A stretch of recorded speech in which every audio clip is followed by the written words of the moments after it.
Hey y'all.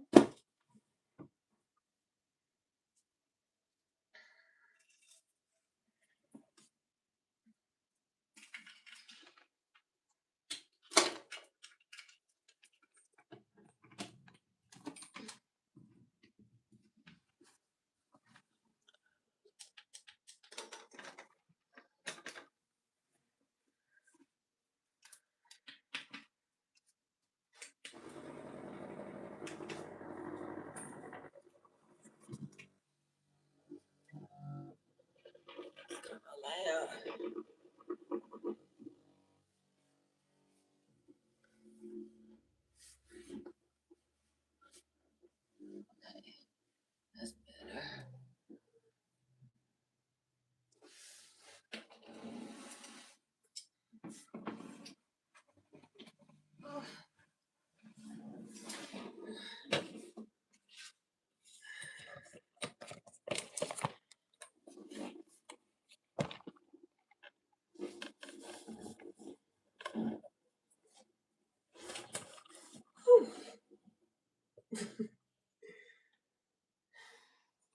All right, let me get some toes.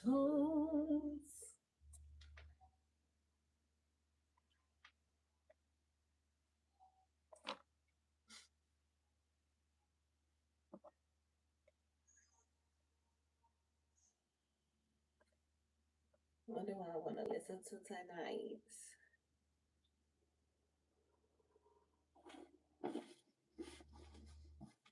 Hello.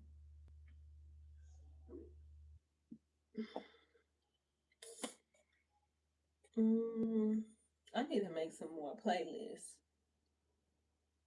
because I'm already needing some variety.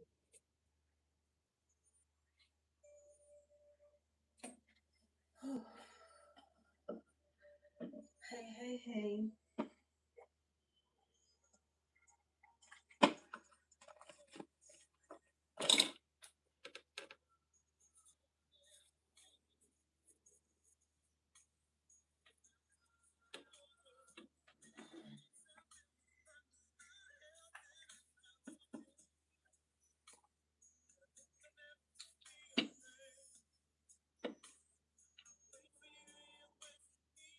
You can't hear me?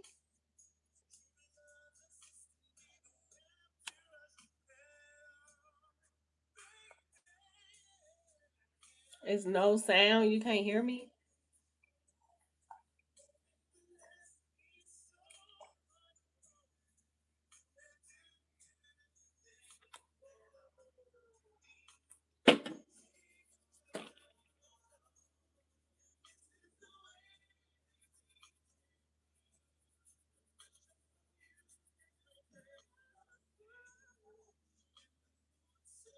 Hey, Jessica.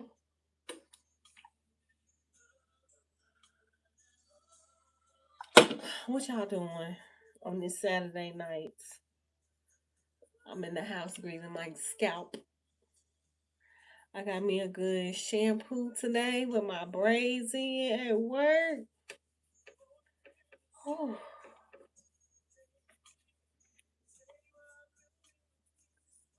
and this oil feels so good on my dang on scalp. I ain't cooked nothing. I've been at work all day.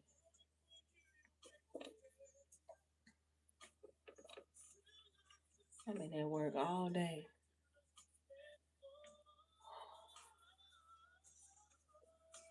I done came home, took me a good old shower. It's time to wind down. I got my feet in the little massager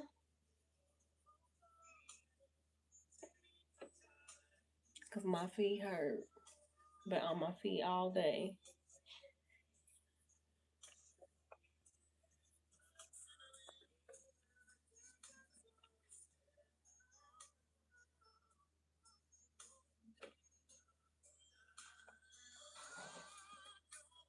I promise I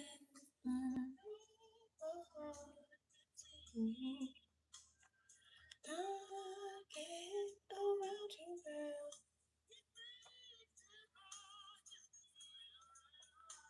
Y'all starting already.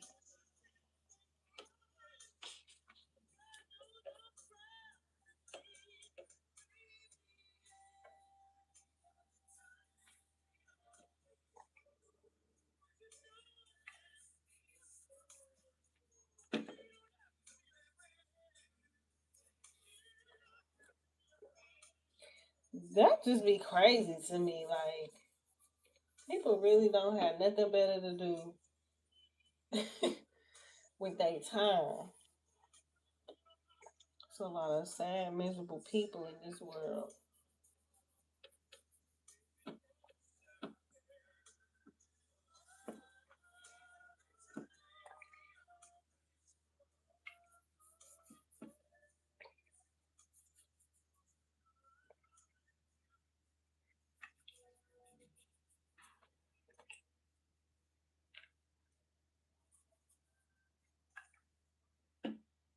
I got some oil on my shirt. Dang.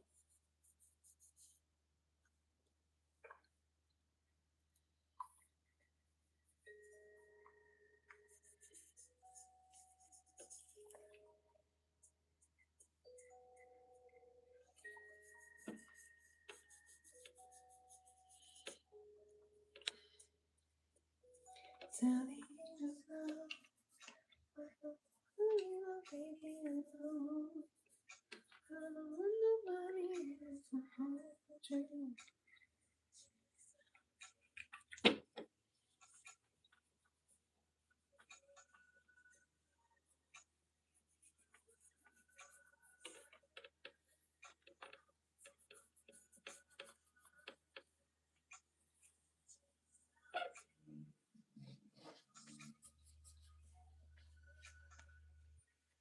Dang.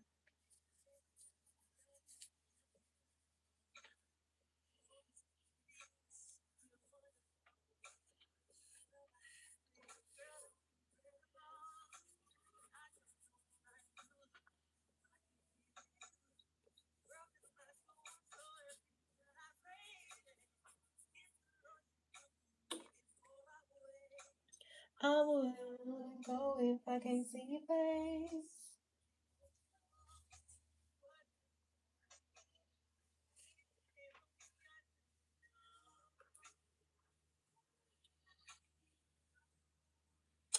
I don't want nobody else to hold you.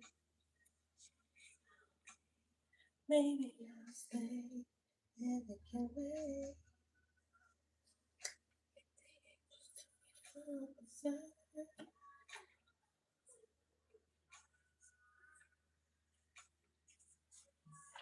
I'm from North Carolina. Unthinkable. The time I come around, I turn it all around.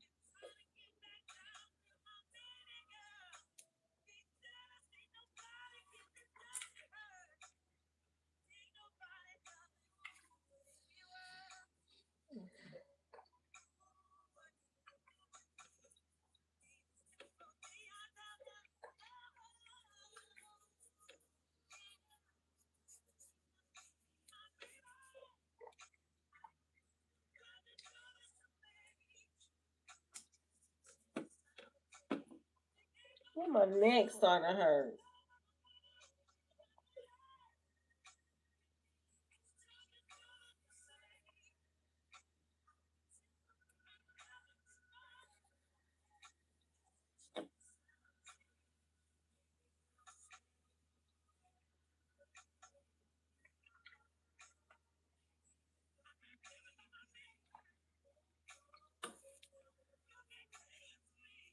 Oh no, guess heaven won't be waiting.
Hey, Cheryl.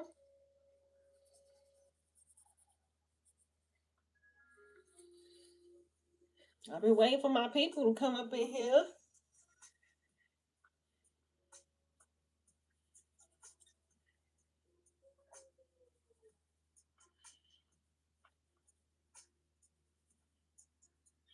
Did you see my comment when I was like, "You gotta let me know about the books that I be looking at that I need to pass on." Think I'm doing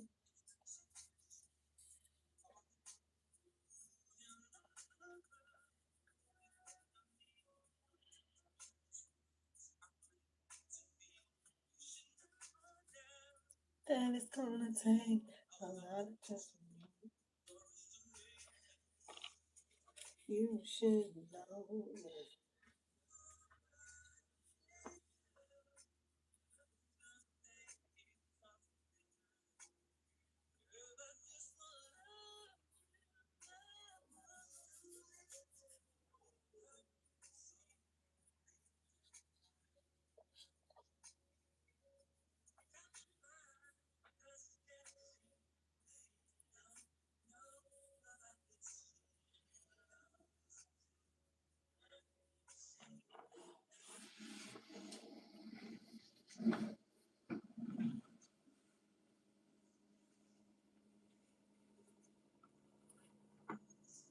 Oh,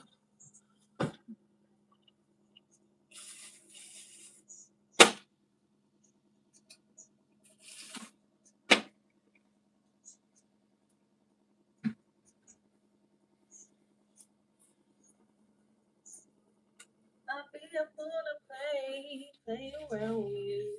I'll stay with you.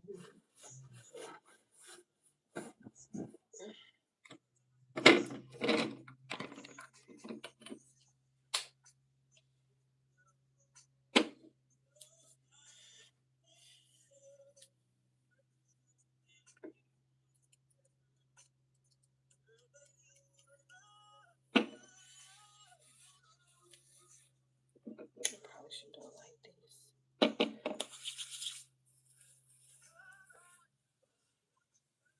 What? You not a fan?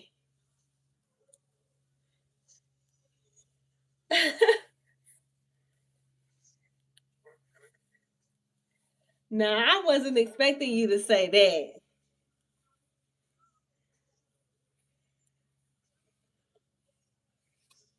What have I read of his? I'm trying to think.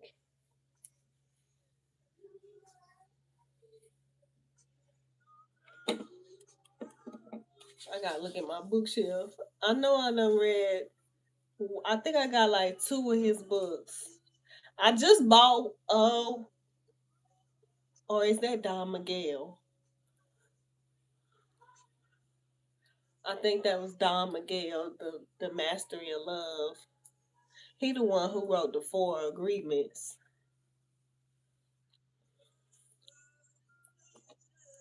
Yeah.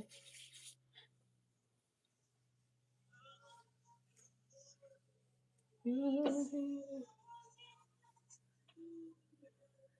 Sister said, I am not a fan of Deepak Chopra.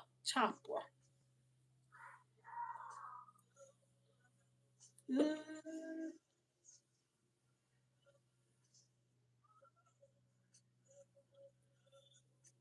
yeah, the Four Agreements. That's one of them ones. I don't think I've read another one of his books. Unless did he write um I gotta you gonna make me get up and get my books.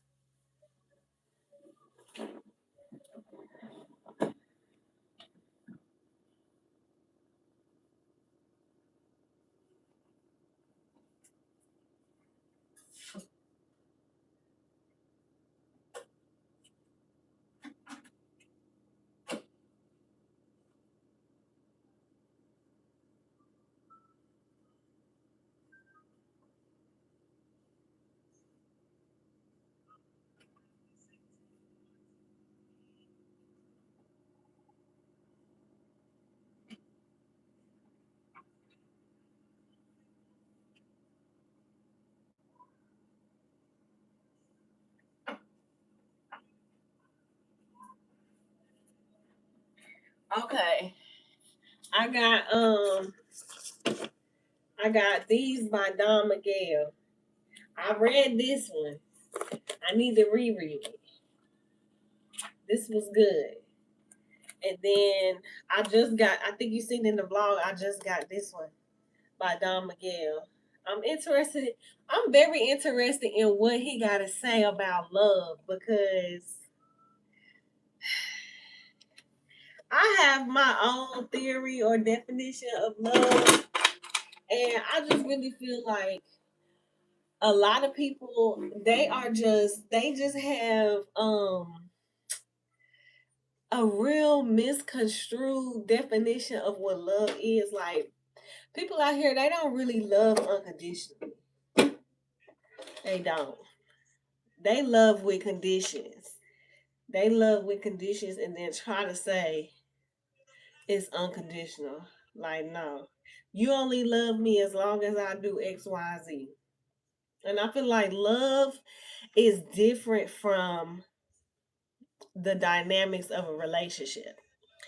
People be getting them intertwined. Like, me loving you or you loving me, that has absolutely nothing to do with if you and I agree to be in a relationship and what the rules of our relationship is going to be, like the boundaries, the what the you know what I'm saying, like the deal breakers, our expectations, all of that. Like, that has nothing to do with love. I feel like I understand now what Tina Turner was talking about when she said, "What's love got to do with it?" Because what does love got to do with it? Love ain't got nothing to do with a relationship. And I know some people probably gonna be like, "Girl, you talking crazy." That's because you don't really understand what love is. Hey, Amethyst. The fifth agreement. Oh, I ain't read that. I ain't read that. This I did read this by Deepak. The seven spiritual laws to success. I feel like I read another book by him, but I also have the seven spiritual laws for parents. I started reading this, and yeah, right away he was saying some things. But I ain't trying to make you like him.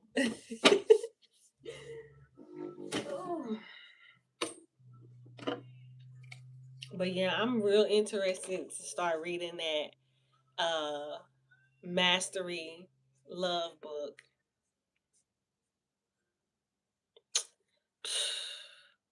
That is so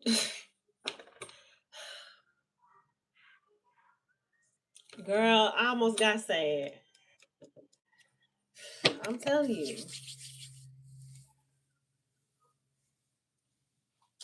Yeah, I almost got sad on that one.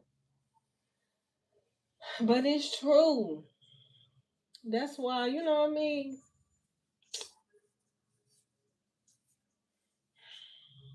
That's true. I don't know.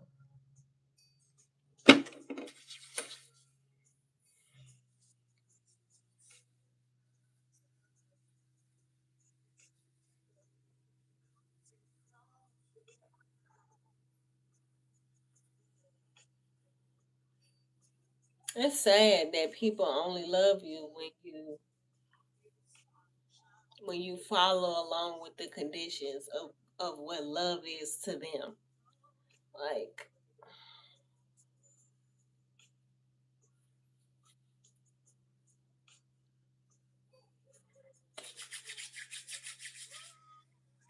all right. Hey, scalp, it's moisturized. Hair, it's moisturized. It's time to set it off in this.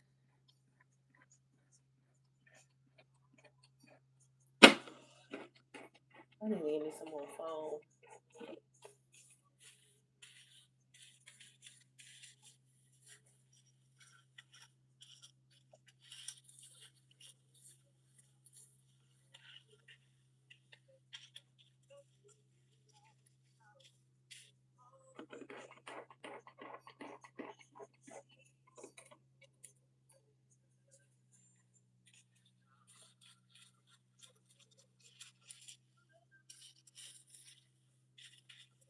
I don't know what it is about phone, but phone will reset your braids every time.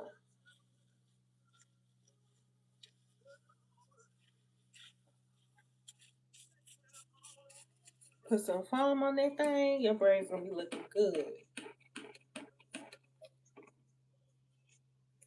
What song is this? Oh, Dana Hollister.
To be a girl.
Oh my God, that 11 years. First of all, kudos to you for having the same phone number for 11 years. Let's just go ahead and start there. I mean, I, I'm becoming that person. Hey, cowboy, thank you. But 11 years, that's a long time. And that's a long time for you to still be thinking about me. You ain't thinking about me. What you want? What you want? You want something. What you want? That's crazy. But I love the synchronicity of it all. 11 years, Cheryl. That's crazy. You bored. He done lost a good one, didn't he?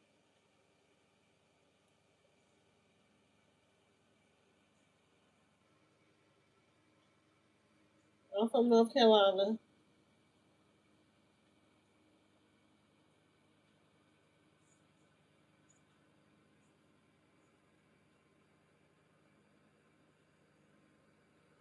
That's crazy.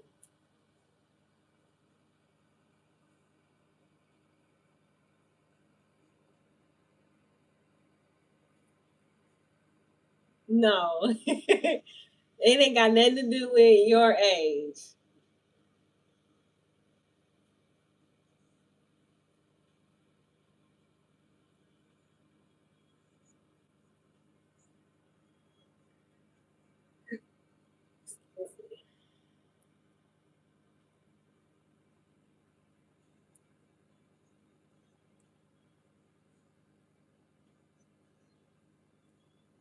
Absolutely not from Atlanta. Not saying anything is wrong with that.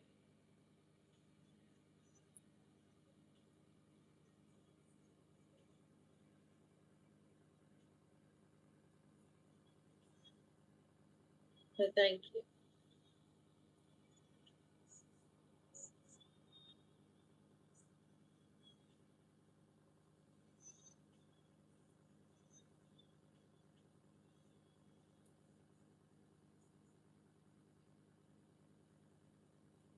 So Cheryl, did you respond to the text?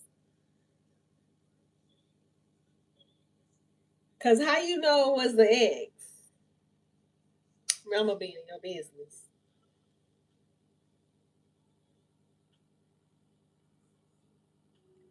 Was the ex number still saved in your phone? Did you memorize it or did you text back and say, who is this? Who this?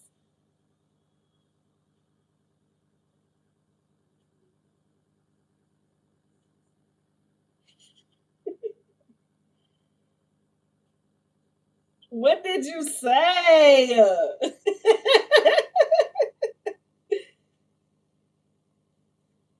Hello.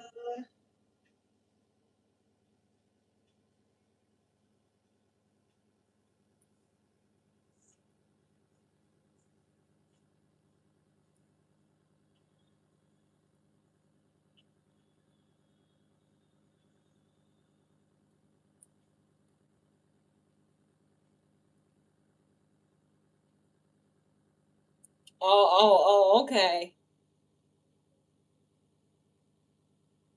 One thing about me, baby, my read receipt is always on. When I leave you on red, you gonna see red. Read it at 9:53 p.m. yesterday.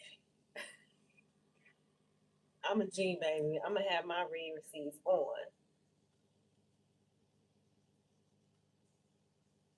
It is a lot of black, beautiful, successful women from Atlanta. Sure is.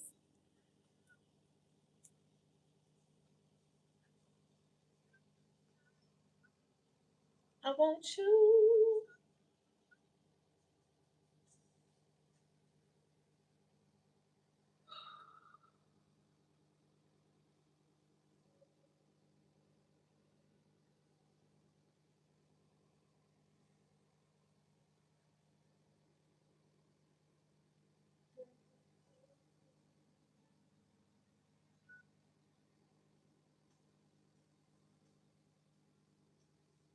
That's what you said though.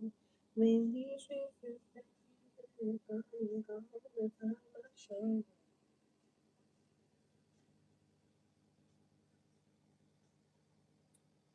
Show how you're in love. Hope you what your heart is saying.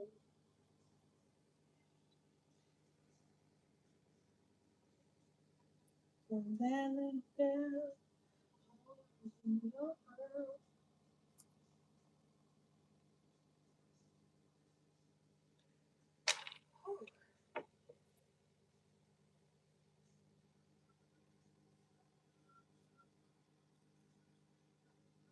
And there it is. Y'all, I work hard at work today. I work hard.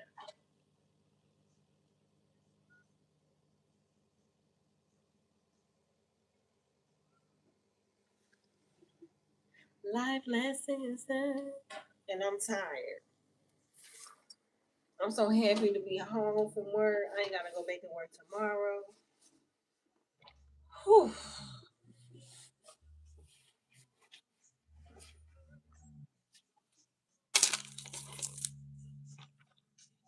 Okay, home from Delhi.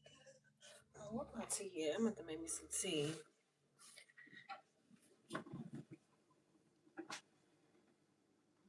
La, la, la, la, la, la, la.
You did, Cheryl.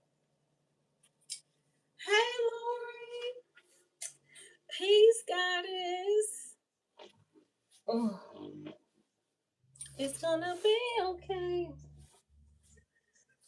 Oh, you was. I gotta start editing. I got another video I need to edit. My goal is to edit it tomorrow. Hey, Eric.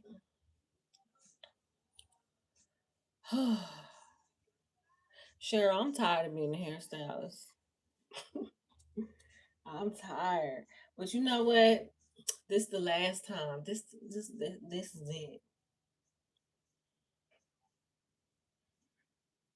is it. I ain't gonna be doing this forever.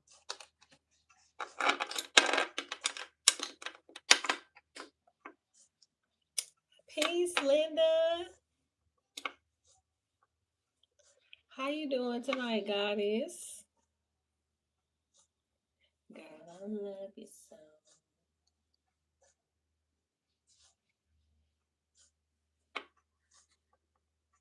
Can y'all hear my music? That doesn't mean that I don't care. Ooh, some tea. I put me lemon echinacea, lavender chamomile, and elderberry green tea bags with some honey. It's hot right now though. I can't drink it.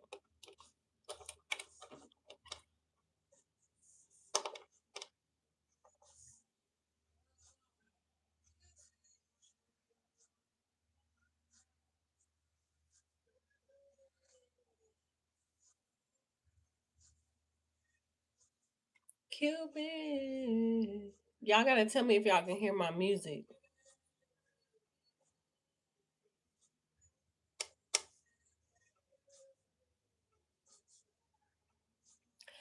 I'm doing good.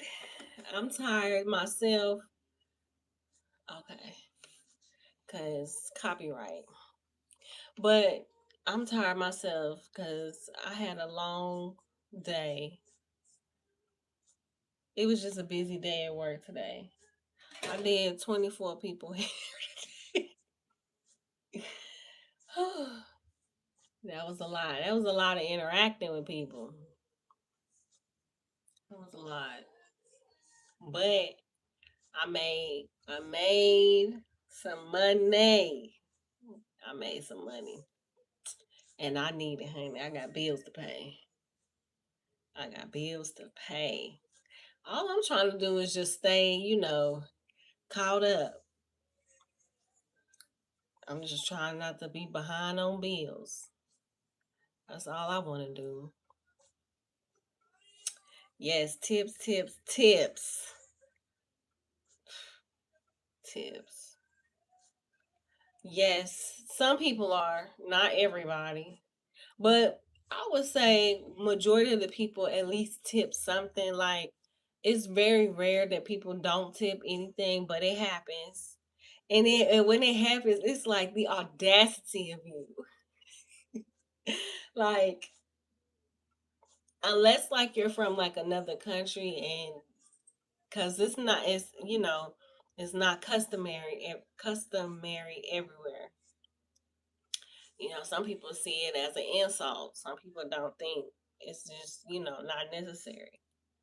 But like, if you should know better, you should know better. But you know what? I'm not even gonna lie. I had a job as a waitress when I was like 20, 21 year old, and I tipped, but until I became a waitress and I knew what it was like to live off tips, I tip like, and this was before ever being a hairstylist. So, but prior to that, like sometimes I would tip, sometimes I wouldn't. Like I didn't really get it. So I guess everybody do have to kind of learn, but I don't know. I still be flabbergasted when people don't tip. Like even though it's not. You don't have to. But I give good service. Like I'm always kind and polite. I know my energy is, pleasant, and I'm gonna make sure that like I do your hair good. So, but other people make up for it. Like when people don't tip, or you get like small tips. When you get like the big tippers, the people that's like, yeah, here go $20. Thank you. No, I do not have to share my tips. No. Hey Ruby, thank you so much. Right now I'm just cutting hair. Like cutting men, women, children hair. Um, but thank you about my braids. Girl, I've been braiding forever. I taught myself how to braid actually. I taught myself how to plait and I taught myself how to cornrow. And I don't even know how I did it. I just was watching, I guess watching people braid or something, and it just came natural to me. But like, I honestly think it might be something in the bloodline because my daughter is the exact same way. Like, I never taught her how to braid, but she know how to braid. She know how to plait and she know how to cornrow real good. And all she did was just watch me braiding hair.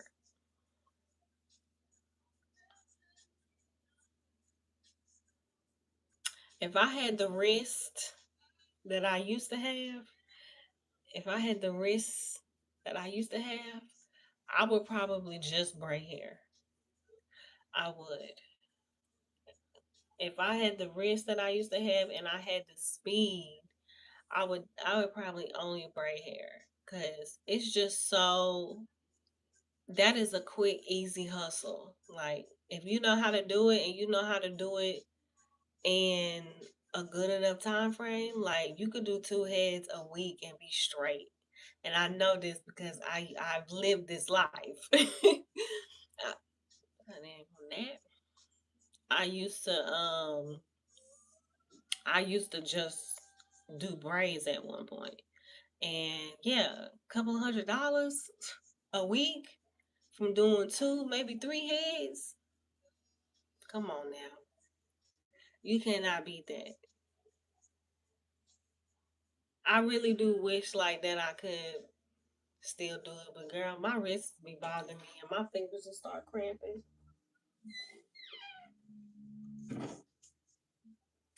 my wrists will be bothering me and my fingers will start cramping. And it take me a long time. So even when I do my hair, girl, I be having to do half one day and half the other day. Especially if it's teeny tiny braids, it might take me a whole week. For real.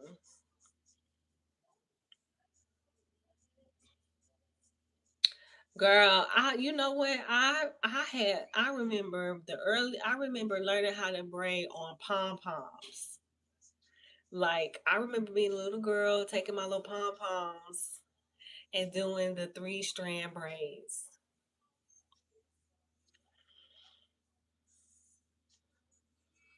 And the Barbie doll heads. Girl, I got a kind of a funny story. Like my daddy, he will never let me forget this.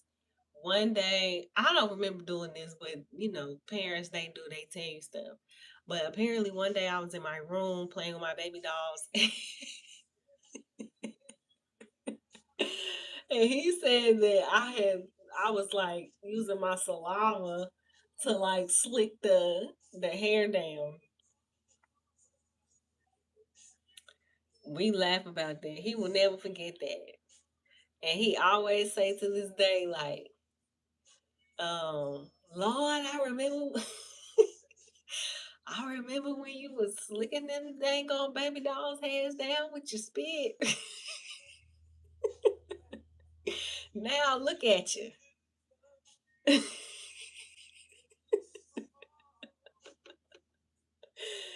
Look at you doing hair, doing hair. He said, I guess you knew what you was doing. You was trying to get it right.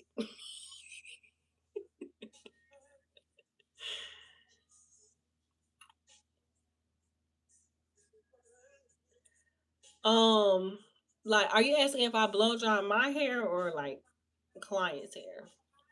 Cause I do. I mean, yeah, I'll blow dry their hair, the round brush, or the other kind of brush. I can't think of the name right now.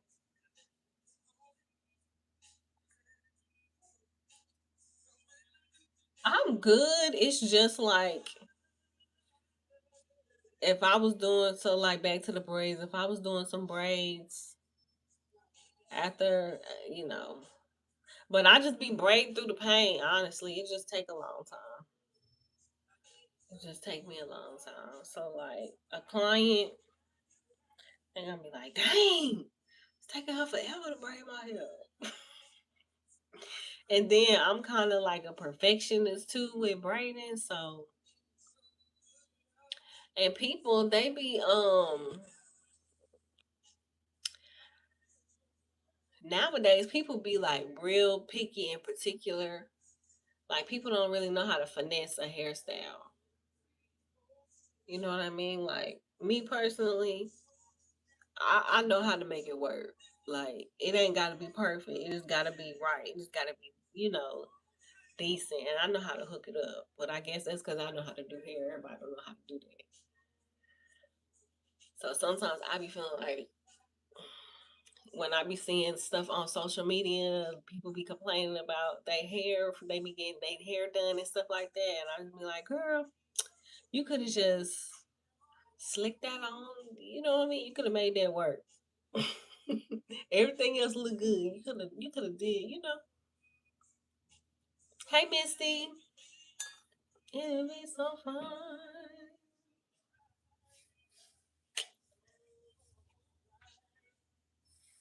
My legs is on fire. My feet. Whew.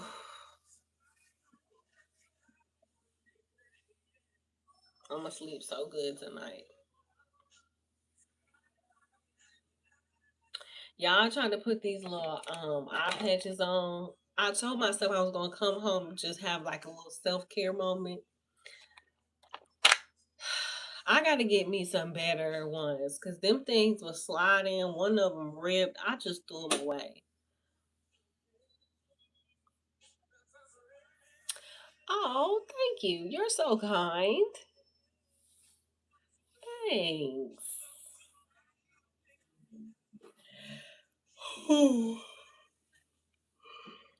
Excuse me, y'all. But yeah, I need some good self care. I really wish that I could just like soak in the bath. I do. I wish I could put some Epsom salt in the bathtub and just submerge my body. When I move, I'm asking for a house with a nice with I want a nice bathtub. I do. I deserve it. I deserve a nice bathtub. It ain't even gotta be like a jacuzzi bathtub, but I do. I want a nice bathtub that I can just sit in and take baths. I'm trying to tell you, I'm taking baths all the time. When when God say I can move, that's gonna be one of the things in my house, y'all. It's my master bathroom because I'm gonna have my own bathroom. I'm gonna have my own bathroom. I'm gonna have me a nice little bathtub. That's all I want. Is that too much to ask for? I just want my own bathroom with a nice bathtub. Thank you, Misty. I believe that I'm going to receive it too. A requirement. Oh, I like that. A requirement. I heard somebody say one time that dang, what she say? She was like, I'm gonna have to paraphrase, but she was basically saying like make commands in your life. Like I command this, I command that. I'm like, okay. Yay. Yay.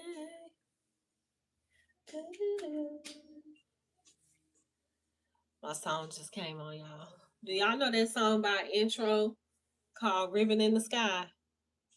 Well, it's not. They redid it. It's a Stevie Wonder song. But have y'all heard Intro version? That's my jam. That song ain't never gonna get old. That whole album. But that song right there, I'm never gonna skip it when it come on. You know the song Misty. Well, the ribbons in the sky for love.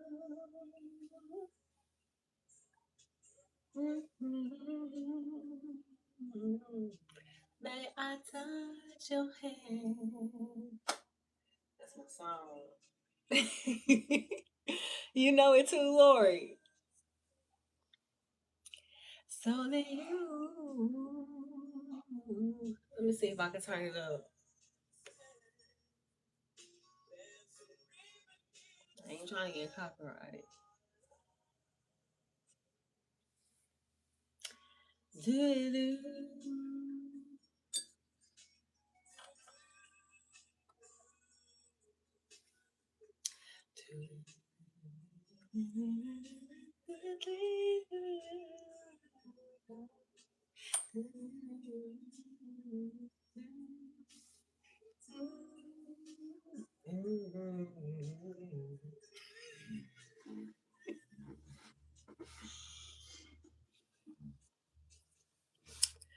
This is not a coincidence.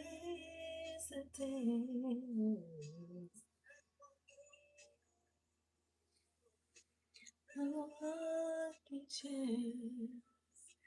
That's what it is. I was always there. Well, the ribbons in the sky for love.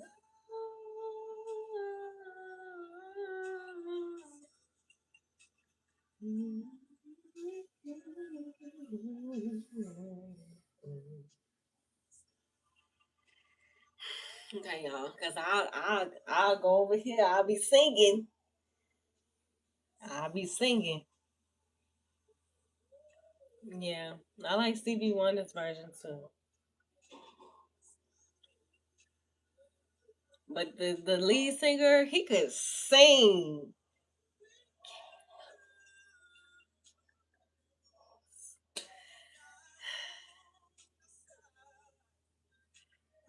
touch the rain,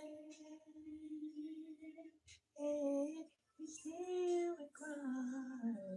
From now on, it will be you and I, and our river in the sky, all in the sky.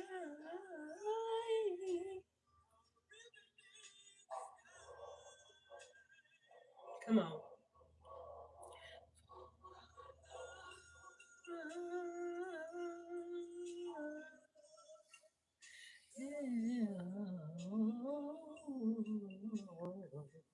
It is. Oh my gosh. I wonder if he was alive to see it, because you know he passed away. In the sky.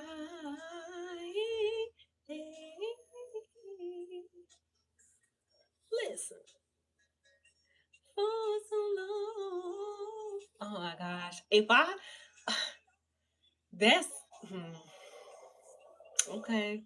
That would have meant everything to me if I had redid a Stevie Wonder song and he gave me my props. What? Coincidence. Hey, well, what it is, what it is, it's always been. What y'all doing tonight? Because this is it for me. This is it for me, baby. Pretty soon I'm going to get up in that bed. And then pretty soon after that, I'm going to be knocked out.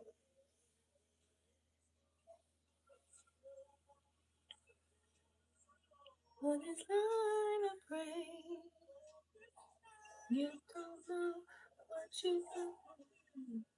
That you came away.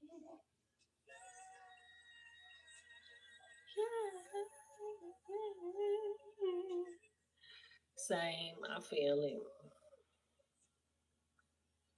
I feel it. Let's see, my tea.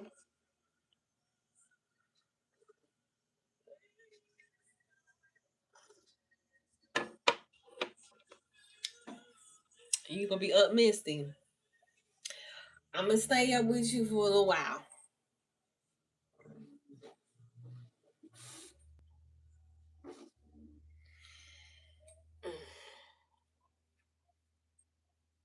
Oh, oh, they ain't it. I was gonna say, where them cats at? Y'all, I don't know what I was thinking when I decided to be a cat mom. I wasn't thinking. That was truly an impulsive thing that I did. Because, baby, I've been going through it. I've been going through it. I've been going through it, y'all. I've been going through it. I've been going through it. Whew. And then why did I get boys? Why didn't I get girls? Like, why did I get two boys? Oh, they are so cute. And the cuteness is what's saving them. Okay? The cuteness is what's saving them. Because it's done been many a days where I said, y'all getting up out of here today. I'm getting rid of y'all. I done tried. I done tried. Y'all, I have really tried. I tried to get them to the animal shelter, the pound, whatever you want to call it. They said no. I done tried to make them profiles. Come get them. I think the universe is like, you made this decision, so this is your life. And I just don't. I'm not cruel enough. Like I ain't mean enough to just take them and drop them across town and just drop them off somewhere and go on about my business. I just don't. I can't. I just can't. I be thinking these cats is so spoiled and so sheltered. They gonna get hit by a car. They gonna be so traumatized. Like, and then I thought about like just making them outside cats. But I know they're gonna be at my door every single day trying to come inside.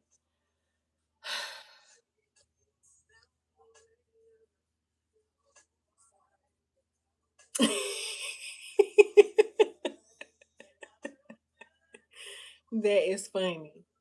I'm talking about these dang on cats. I don't know what they doing, Lori. My door is closed. My door is closed. The other day I came home. I don't know if you remember in the vlog when I was at Walmart and I bought that white like uh thing to put my utensils in. Do you remember that? Welcome, Curtis. But do y'all remember that white thing? What is it called? Whatever it's called that you put like your big kitchen utensils in. I had bought it from Walmart in one of my vlogs with y'all. Do y'all remember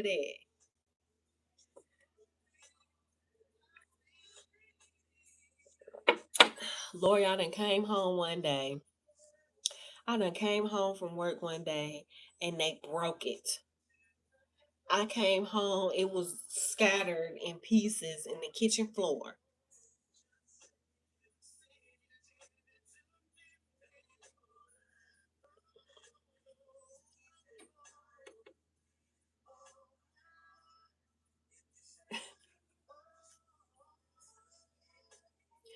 I want to be so heartless so bad. I do. I want to be so heartless and drop them off and just whatever. Like I don't care. Just but I just don't. I'm a big softy, y'all. At the end of the day, I'm all bark and no bite. But that when I came home and I seen that, I was so done with them. I didn't talk to them for hours. I was so done. I was so done with them.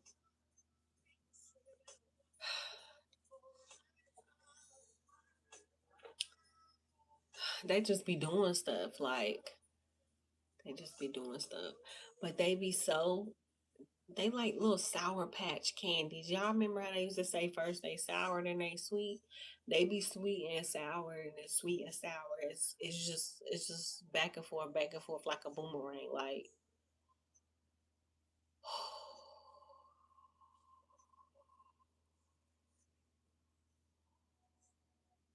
and then what was I thinking too?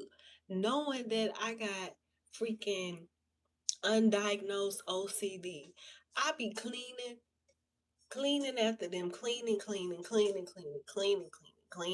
It's like, girl, you just added two more kids. Now you got five kids. You got five kids. Five.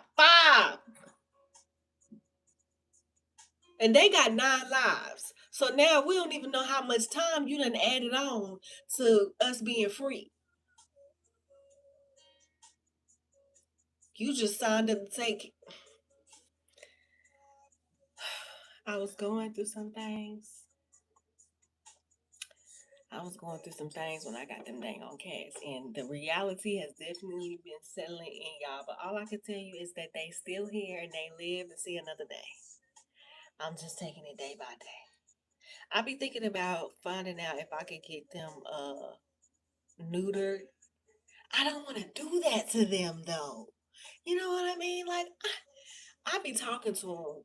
I be talking to them straight up, y'all, because I don't care. They understand me. They know. And they know what they be doing too. And I be like, do y'all want me to get y'all balls cut off? Like, y'all don't even realize the consequences for your actions. Now, I'm trying to save you. I'm trying to save you. If somebody else would have adopted you, they probably would have cut your balls off before you even had a chance to know what your balls was. I don't know. I don't know, y'all. But they're just so cute. Yes, 5 kids, Lori. 5 kids. 5 kids. I got five. I got 5 kids. What? I was not thinking. I was not thinking, I did not think this through. I couldn't have thought this through because if I did, I wouldn't have did it. So I really just impulsively did something. And now it's settling in. And then you know what? Even on like because I always got to take it there. I always got to go deep with stuff, right? So I'm talking to my therapist about this. I'm like, why do I always do this? Why do I always like when everything's all right? Why do I just go out here and do some extreme stuff and just add like chaos to my life? I had no reason. I I had no reason. Why did I do that? Why did I do that? And then my therapist is like, yes, because she know my whole life story. And one thing about me and my therapist, I tell her the truth, the whole truth and nothing but the truth. I don't care how ugly it looks. I tell her everything. I'm completely honest with her. If I tell you there's anybody in this world that know, she know. I tell her everything when I'm good, when I'm bad. I tell her everything because in my mind, I'm like, how is therapy going to therapy if I'm lying? So she was like, yeah, yeah, you do have a tendency to do that. So I'm hoping that this will be the last time I do something like that. Like now that I'm like aware, like girl, just when it's peaceful, just be in the peace. Just be in the peace, live in the peace. Like don't go out here. I need to work on it. I need to work on like just making extreme life changes impulsively. Yes, she do. And she's also, Lori, she's also a part of the reason why I ain't got rid of them. But at one point, I was up to here, all the way up here where you can't even see my hand is at. I was up to here with them dang on cats. And I told her, I say your goodbyes. Because they going away this weekend. I didn't even know where they was going.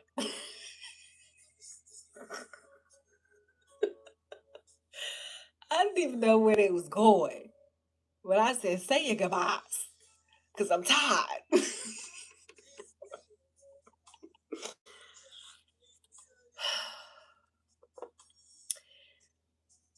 I was about to say something, but I don't know if it's a safe space, so I ain't even gonna say it.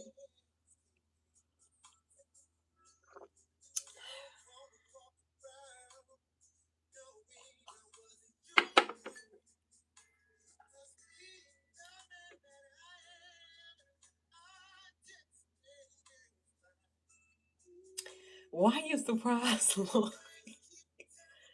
Oh, Misty. Now my daughter absolutely love cats. Like, and they be getting on her nerves too. Like she got a little fish bowl. One of them keep going in the fish bowl. She said one time she caught one whole head was in the fish bowl drinking the water. Why? Why? Why? I done went out here and bought y'all this nice little water fountain. Okay, you can have water whenever you want to. You ain't got to wait for me to pour it in the bowl or nothing. Why? And if it ain't her fish bowl, my little mason jars that I had my plants in, they will be trying to. Why? Y'all just be doing stuff. Y'all just be doing stuff. They just be doing stuff. But even though they just be doing stuff, she don't want to get rid of them. Now, Misty, Brendan, Brendan cold blooded. Brendan cold blooded. He heartless. He don't care. He's waiting on me to get. Excuse me. He's waiting on me to get some balls and just go abandon them somewhere. I ain't gonna say he hate them, but he could do without them. He could do life without them. They're not they're not they're not that high on his priority list. Okay. That's just where I'm gonna leave it at. He tolerates them. He does play with them. Like he he kind to them. But one way that I discipline them is I have like a spray bottle of water. So whenever they doing something they ain't got no business doing, I squirt them. And let's just say he has fun. He has a lot of fun whenever he catches them doing something that they ain't supposed to do. He have a lot of fun with that spray bottle.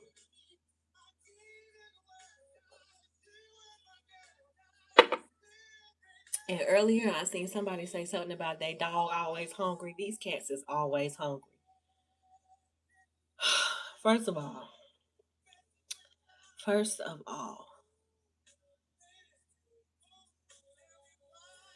they wake me up every morning.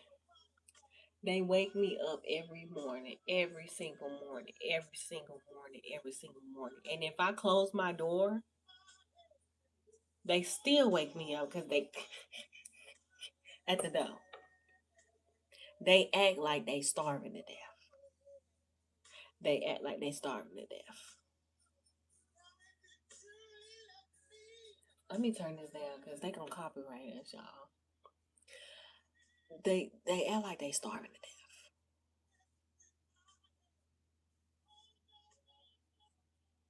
death. Is that true? Because I didn't know that.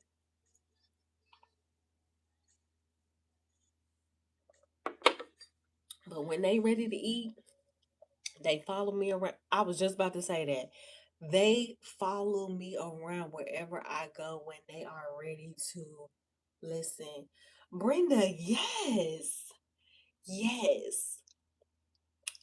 Brenda, yes. I love that little Bach album. I do. And I just went and got me some Beethoven. I got me some Beethoven and I looked up on the Beethoven. Like I found these dang on collections. Like somebody was a Beethoven fanatic because in the thrift store that I went to, they had like 4 or 5 cases that that had like 5 records in each one, double sided.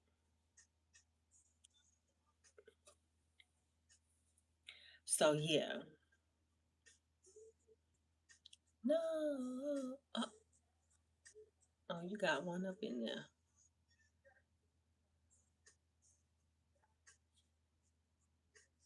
Okay, there we go. Yeah, yeah. And you say you love me, don't mean nothing. Y'all was telling me to say it earlier. I'm not saying it. I ain't saying it. That I really, really want you to stay. So, yeah. And then y'all, Mitchell be feeding them. Like I be trying to train them to eat at certain times, like since they know everything, since they know I wake up at 5 o'clock in the morning and they come in my room. I don't need an alarm clock no more. I don't need an alarm clock no more, sis. They come in my room at 5 o'clock in the morning. How do y'all know it's 5 o'clock? What kind of internal clock do y'all have? I'm talking about clockwork, y'all, on the dot. They done figured out this is the time that she get up. They are training me, and I don't like it.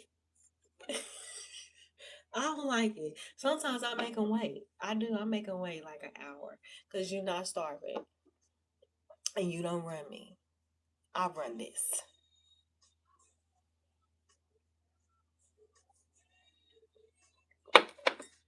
and they follow me around for the whole hour everywhere I go.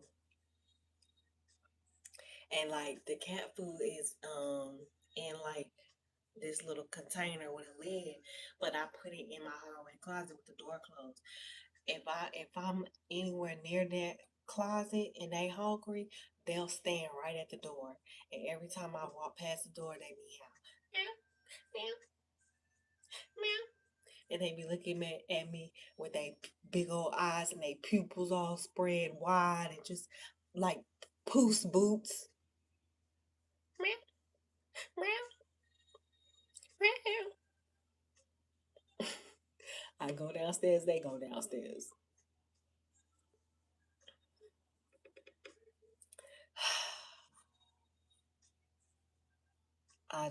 All I can tell y'all is I don't know what I was thinking, but oh, Lori, I got a deal. I got a deal. I think maybe somebody like returned it, so they put it back on the shelf and they marked it down. But yeah, the original price is definitely double what I paid. And it was, I know it had to be something like that because it was the only one out there and wasn't nothing wrong with it. And I love it. I'm sitting on it right now. I love it. I absolutely love it.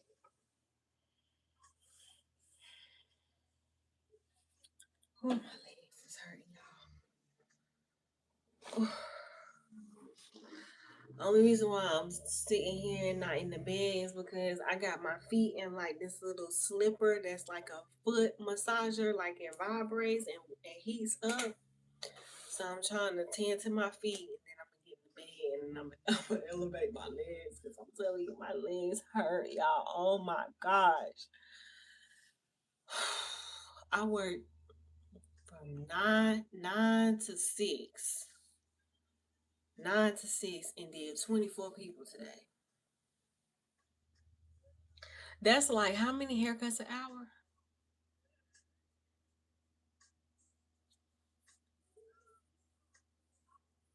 I don't know. I'm too tired to do math. But yeah, I was getting them in and getting them out. No, thank you. I am off tomorrow.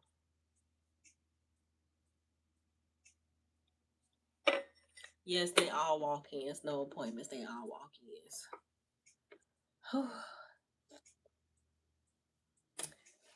Thank you, Brenda. It's because I came home, girl, and I took me a good shower. And then before I left work, I let somebody this lady that I work with, she washed my hair for me. I was like, I'm gonna wash my hair, and she was like, "Oh, I'll do it." You what? Please, please.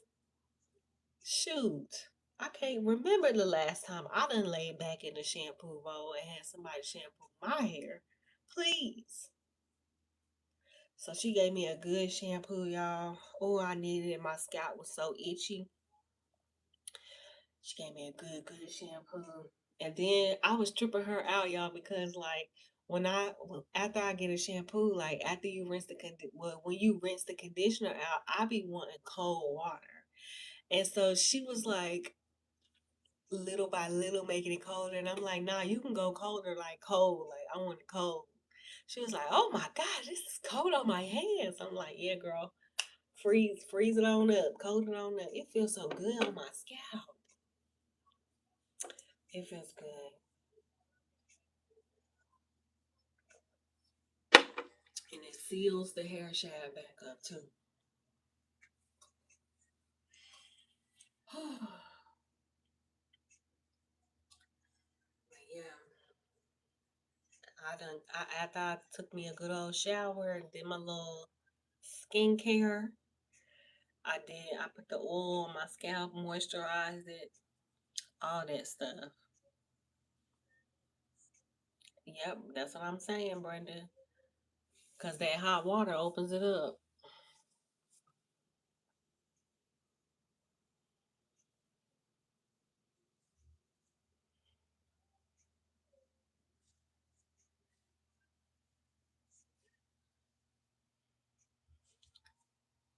Whew.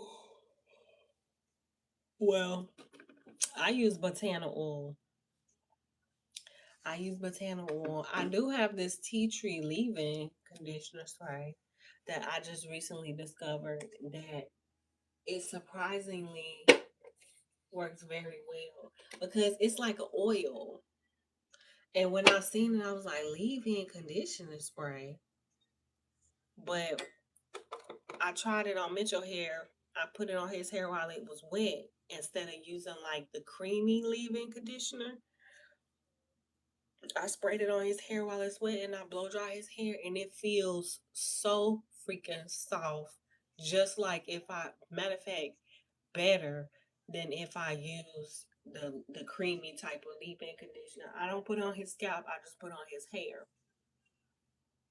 And it works.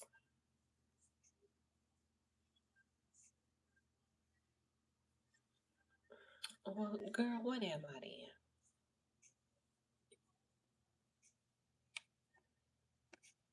Coming up here talking about you ain't black. Well, what am I? I actually been wanting to know. Let me know.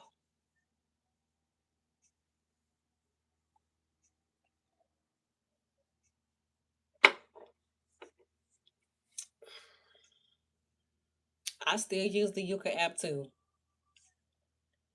I still use the Yuka app too. This scan good on the Yuka app. All my stuff, all this stuff, good. Good hairspray, botana oil. That's all the stuff I put in my hair tonight. Girl, I'm at a point in my life where I just don't even have the energy to like debate people anymore. Like, just believe what you want to believe. Like, okay. I know I'm technically not like, but what was the point of even saying that? Like, we ain't even talking about that. Like, you not black, okay? I, okay,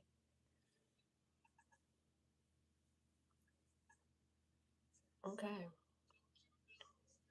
I would have liked it if that person would have just told me what I was instead.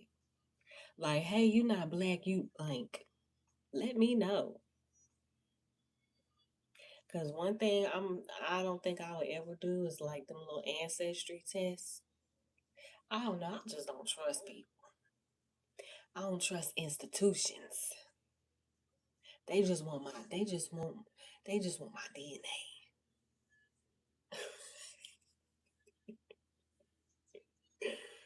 Let me go.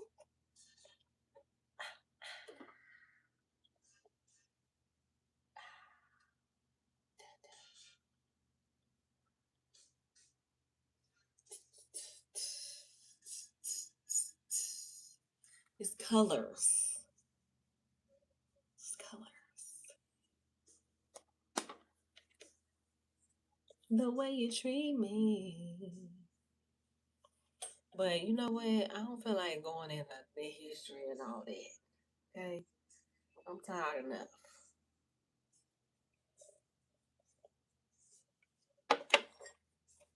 Mm-hmm.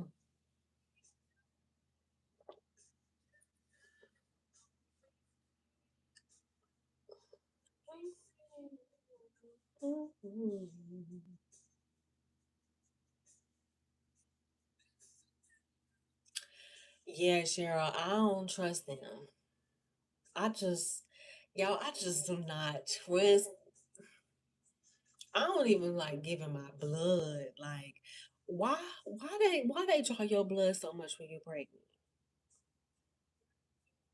Have y'all ever thought about that? Like, when you pregnant, they draw your blood every single time you go to the OBGYN. Why?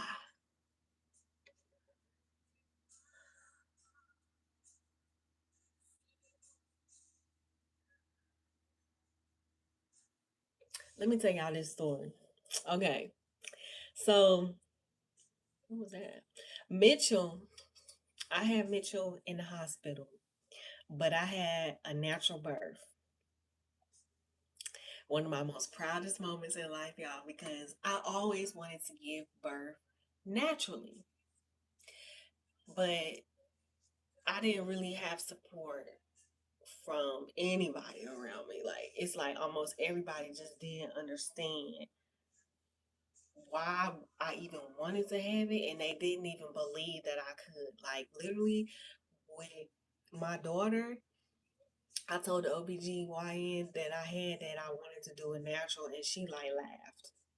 Like, oh, that's cute. You know what I mean? Like, nobody was like, okay, well, this is what you need to know. This is what to expect, blah, blah, blah, blah, blah.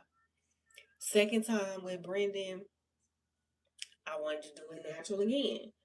But same thing. No support. And either that or like the people around me were like fearful. Like I remember like my mom has been there with me for all three of my childbirths. Luckily, I'm so grateful for that. But at the same time, the first two times, she was more so like encouraging me to get the medicine, which I don't fault her for that because she was a mom. She didn't want to see me in pain, you know.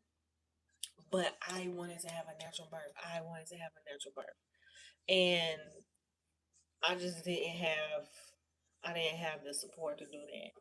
But fast forward to when I found out I was pregnant with Mitchell, I was like, oh, they not gonna get me this time. First of all, I didn't even want to have birth in a hospital. By the time I had Mitchell, I was so I was so much more aware than I was when I had my first two kids at 18 and 21.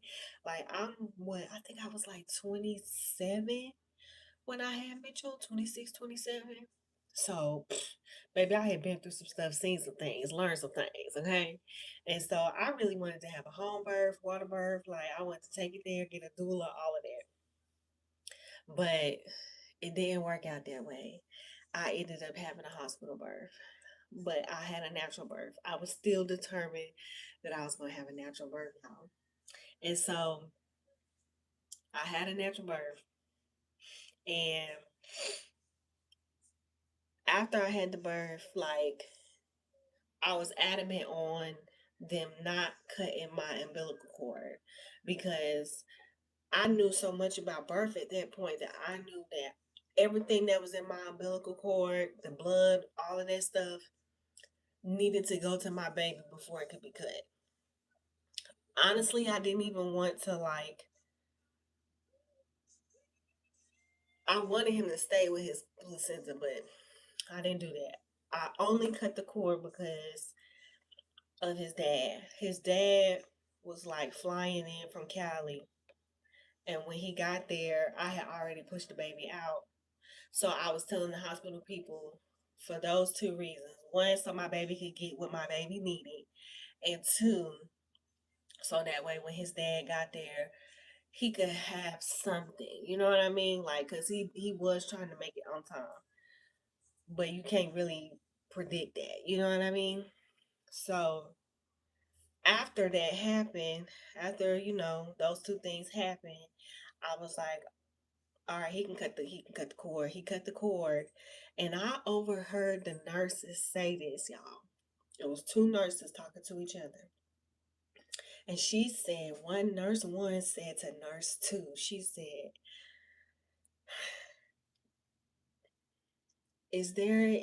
should we even keep this? Because she's talking about my umbilical cord, y'all. She was like, should we even keep this? Because there's nothing in it. There's there's nothing in it. That's what she said. There's nothing in it. And nurse two said, well, just wrap it up and send it anyways.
Y'all had to pour another glass of tea for the tea, honey. I had to pour another cup of tea for the tea. Yes, Misty. Yes, that's what they said. That's what they said, and I heard them. I heard them say that.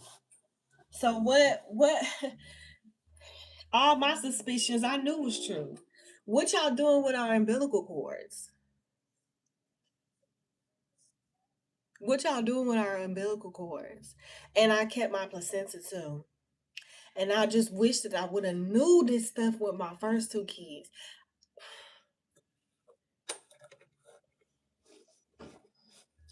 Yes, you can keep your placenta.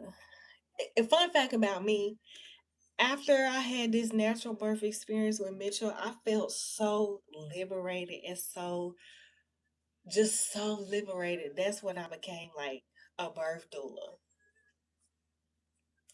Yes, they do, and they wasn't getting mine. Once I was aware what my placenta was worth, the value of my placenta, no, I told them to put it on ice. I'm taking it home. Thank you. But y'all keep that little raggedy dried out umbilical cord that y'all cut a piece of. Yeah, y'all can keep that.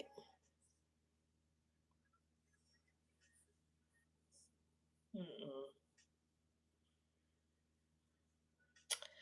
This is why I say I just don't be trusting. I just don't. You just do not know. Like you just do not know. And I have done some things, and I just didn't know what I was doing in the moment. And they make it seem anytime you're discarding any part of your body, anytime you are discarding any and we don't even think like what they do with it. What do they do? What do they do? Like I'll be like, do y'all need that whole thing of blood? They when they draw our blood, they take like three three tubes of our blood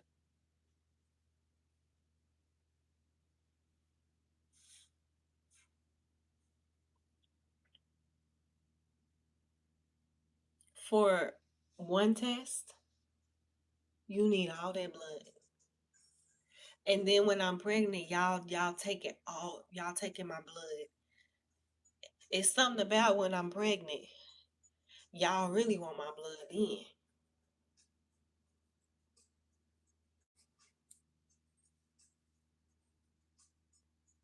Yeah, y'all. I just be thinking about stuff.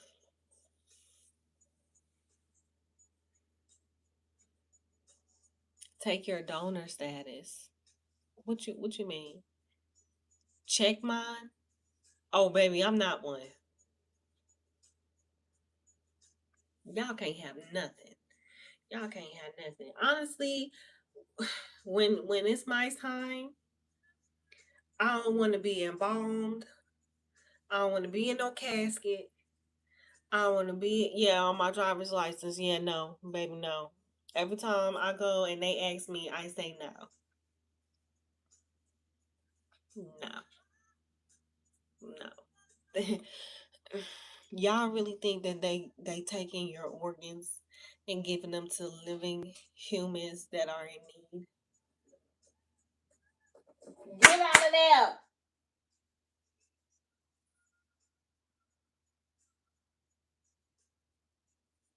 That's Loki. He up in my closet. I don't like them being in my closet, and they know that.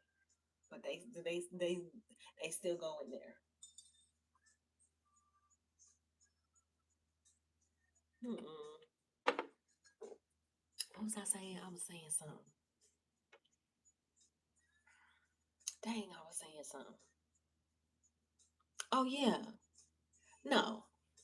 Yeah, they using them, but not for what they got us thinking they using them for. They not giving it to the person who got kidney failures. They waiting on the list. Nah. I bet you, I bet you people who work in the funeral homes, they got some stories to tell. They got some stories to tell y'all. Like, I don't care what nobody say. That dang on that being buried in the casket in the ground with the tombstone, all that. I don't care what nobody say. That's a scam. That's a scam. They are not leaving them people in the ground for the rest of eternity. And nobody's gonna make me believe that. I don't care. I think after like a significant amount of years, they dig that stuff back up. They dig the coffin back up and they probably clean it out or remodel it. Cause it's no way. Too many people die. Too many people die. And then if you think about it, after a while, like people stop visiting the grave when all the loved ones passed away. And your business is the land. Come on now. That's bad for business. You only got but so much land. No, I don't want to be cremated. I mean, I don't want my body embalmed. Because even though I probably don't have, like, on my driver's license for you to have my organs,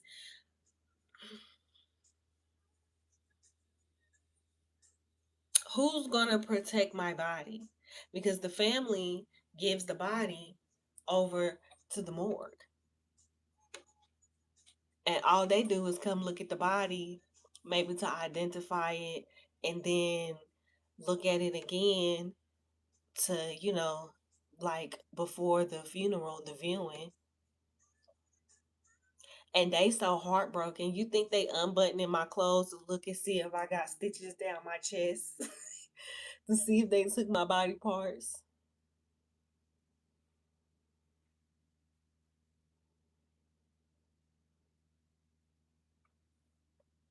Oh, Misty, traumatic.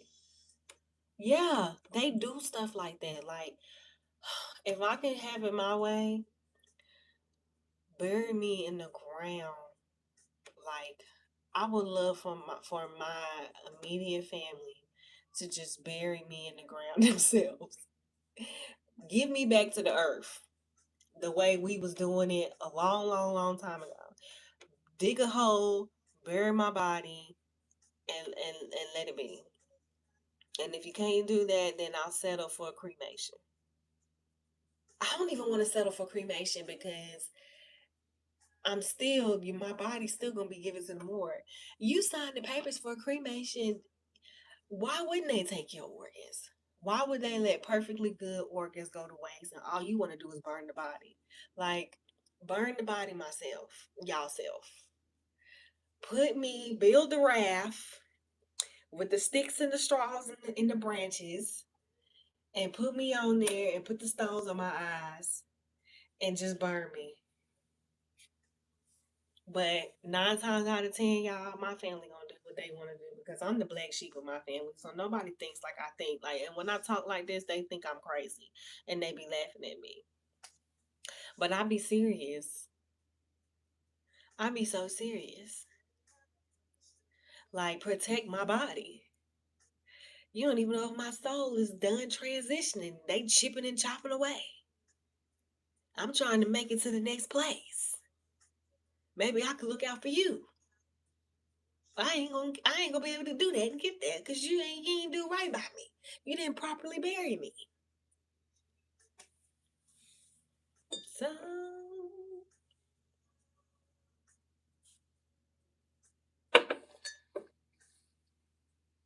I wanna know.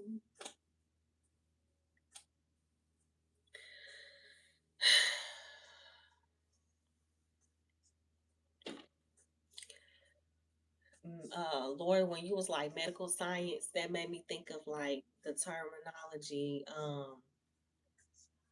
practice medicine. That's all they be doing, practicing. They just be pretending and practicing stuff. Like, don't get me wrong, I feel like westernized medicine has a place.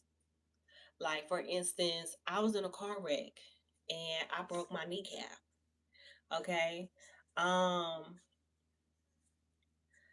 to my knowledge, I don't know no herbal remedies that was gonna put my kneecap back together. Okay. Maybe there is, and I just don't know about it.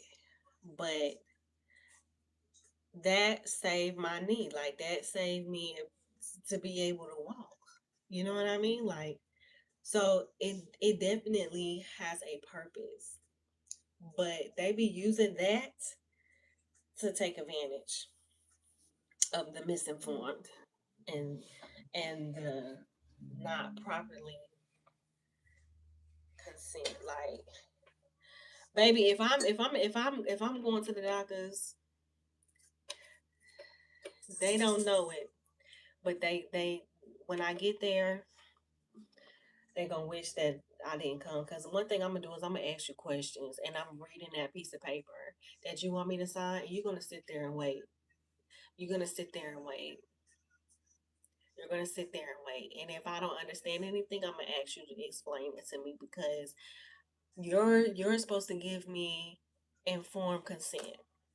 If I don't understand anything, you're supposed to tell it to me, and you're supposed to break it down in terms that I can understand. You're not supposed to talk above me. If you do not do that, then you did not properly inform me.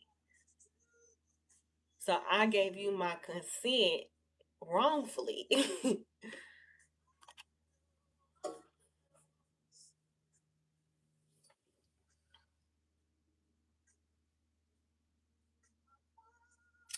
Yeah, I do wanna read that book, the Enoch book. I do wanna read that. I need to go back there and get that one day. Or maybe one day I'll find it at my little thrift spot. So many people are afraid to ask questions because of this false sense of authority that we have given them. Like, one day I was talking to my mama, and she was talking about how, like, I think she was having pain in her back or something, and the doctor that she was going to see, she wasn't satisfied. She felt like they wasn't hearing, which is a whole nother can of worms right there. But she was telling me that, and I was telling her, like, you know what? They be forgetting that they work for us. You know how many doctors is out here? You can go get you another doctor.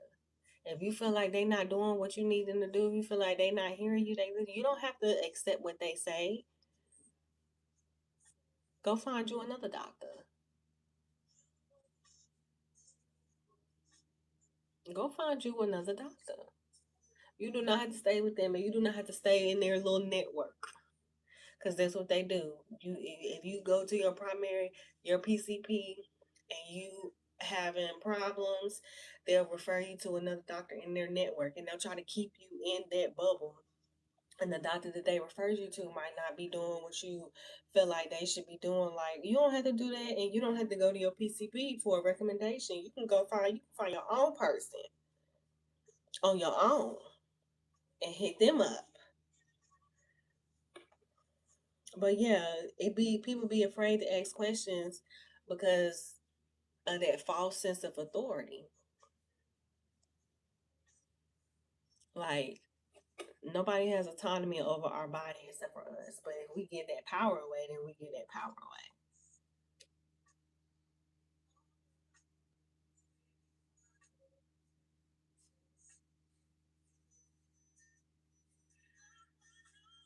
What you mean by blackball?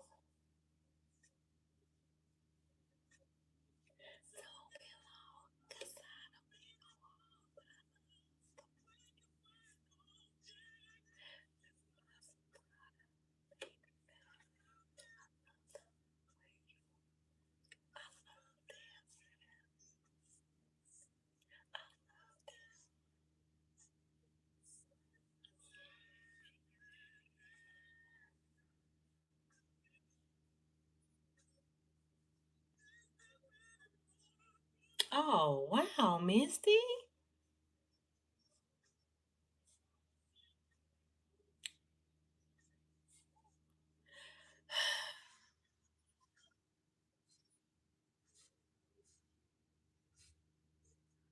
Were you all right, girl? I mean, I know you said God saw you through, so I know you all right. But I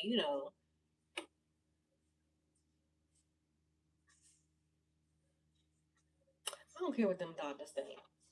I'm asking you questions, and I be asking them questions, and every time I grill a doctor, I could tell they not used to being grilled.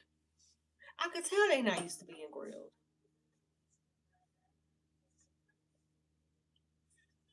They not used to people asking them questions and questioning things and asking for what are the other alternatives. They don't even be knowing the other alternatives. They will tell you this is the only option. I know a doctor hate that I got access to the internet. I know a doctor hate that I read, that I study. I don't care. I don't care. You work for me. I'm hiring you for a service. I'm hiring you for a service. Matter of fact, I got to find a new doctor right now for my kids. A new eye doctor. I don't like that eye doctor. I don't like his energy. I don't like his energy. Every time I bring my kids there, he act like he don't like kids. Like, I don't know. His energy weird. I don't like it. I'm tired of seeing him. I'm tired of going to him every year. I'm tired. I'm about to find him another doctor. Another eye doctor. And then that's the thing. You do assume that they know best. But so I'm gonna use childbirth as an example. Childbirth is not a medical thing. It's natural. It's a natural human anatomy. I think that's the right word. But OBGYNs, when they go to school, they don't they're not taught about natural birth. They're not taught about birth happening in a natural way. If it's brought up, it's a very brief glaze over it. They're taught about how to medically intervene in a birth experience. That's what they're taught to do. So fast forward to after they graduate and they get their little job and they practice in medicine, all they know how to do is medically intervene. That's all they know. They could be the purest human being with the purest intentions and really just want to be a good OBGYN and really just want to see women have beautiful birth experiences, but their foundation is built off of all the wrong things. Their foundation is built off of medical interventions. But this woman that's going to this doctor is assuming that this doctor knows what's best for them, and this doctor don't even know the basics. You see what I'm saying? So that's just like one example. Now, every doctor that go to school, they're going to medical school, so they're going to school to learn how to medically manage something. They're not gonna tell you should stop drinking sodas, you know, and because you're diabetic, or you got high blood pressure, heart, you on the verge of heart disease, whatever. Like, so you need to eat better, and you probably need to like move your body. I mean, they will, but they don't tell you like they might tell you that, but they gonna tell you with a pill, like, and I'm gonna write you this prescription, and then like they know that we not gonna change our eating habits. We not gonna move our bodies. Like, we're not gonna go out in nature more. We're gonna take that pill, and we're gonna depend on that pill to stabilize our symptoms. And if it worked, then we're gonna take it until it stop working. And then when it stop working, we're gonna go back and we're gonna ask for something else. And this is where practicing medicine comes from, because everybody is different. So it's just like that doctor is like, well, this medication that I learned about, that I read about, might work. Here, I'm gonna prescribe you this. Go ahead and take this. Come back and see me in 3 months.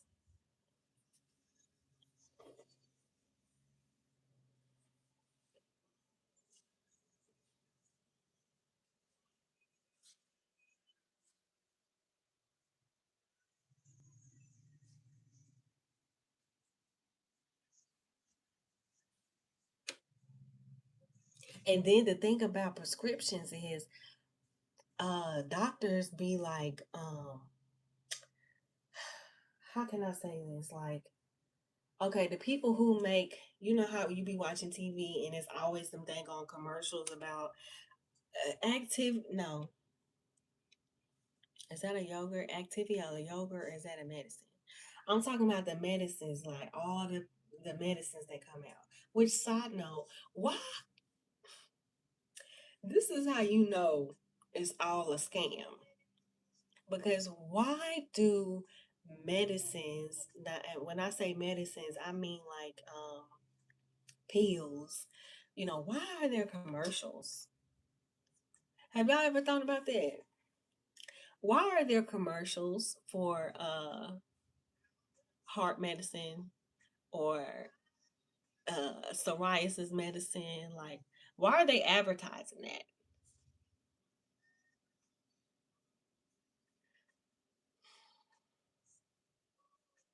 But those companies will um, basically advertise themselves to doctors and to get them to slang their medicine to their patients. I think that the job title is called like a pharmacy rep, maybe not a pharmacy rep, but some type of representative of the medicine of the people who have whatever the name is of the medicine. They go to hospitals and they basically like wine and dine the doctors to get them to like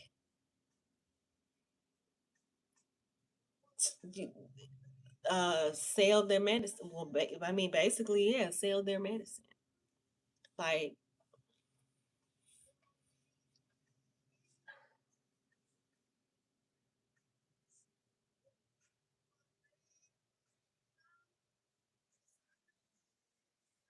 and it's like when you start really looking at the game for what it is, like you really start seeing stuff. It's like, oh, okay, okay.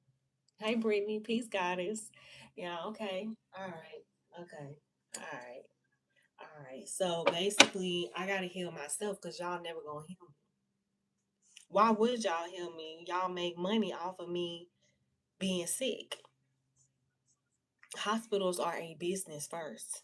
And I don't care how much of a pure intention the doctor has, the nurse has, whatever, whoever has, the pharmacist has.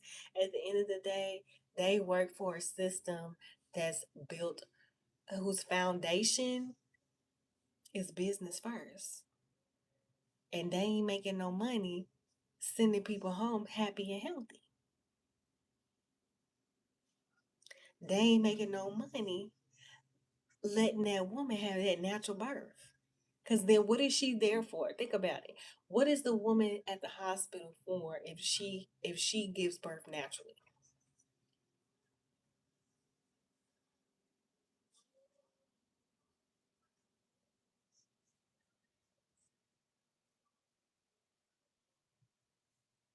Brittany girl, you just came in on a conversation, honey. We done start talking about uh doctors and I don't even know. It's just been snowballing, but yeah, the topic is doctors in these hospitals and just these systems and institutions and how it's all a game, it's all a scam. Like, you just gotta be careful. You just gotta be careful. You just gotta be careful, man. and you gotta educate yourself as best as you can. And at the end of the day, your health is your responsibility, not a physician. Think about it. They recommend that you come and see them once, maybe twice a year, unless you have like some type of chronic condition. But in between those visits, who's with you on a day to day basis? You. You're always the primary care. You're always the PCP. And so that's why I just use them. I use them for diagnosis, and then I make my decision. Like, I have the final say so. Who's that?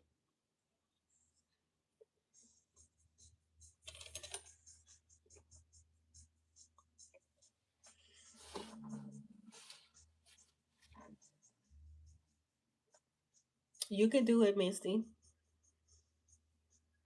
It's been done. It's been done. And I would start there.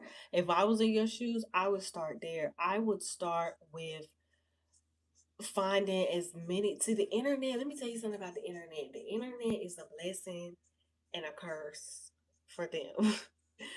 Because it's like they do use the internet like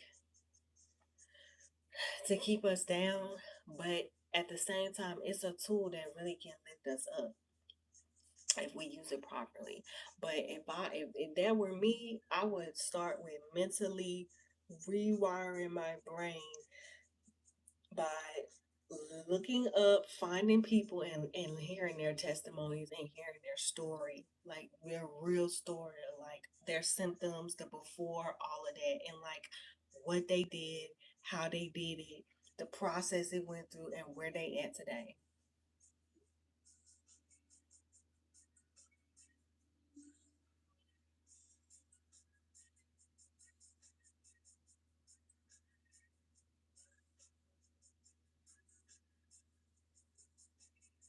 A doctor's visit, they kill me. They kill me. They kill me. Y'all, Mitchell has never been vaccinated.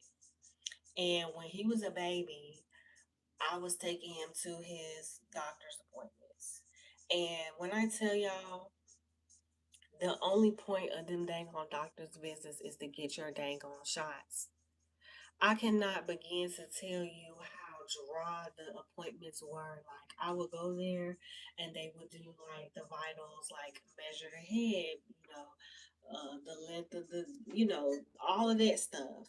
And then after that, they'll be like, okay, well, are you going to get any, like, when you go in first, before you see the doctor, you see the first person, the nurse or whatever. And they do all of that. They do all of that to have the baby ready for the doctor. And then when the doctor come in, the doctor basically don't got nothing to do. The doctor be like, "Are you gonna vaccinate?" And I be like, "No." And they be like, "All right." And I used to feel like, what am I coming here for? What am I coming here for? Because I can measure my own baby.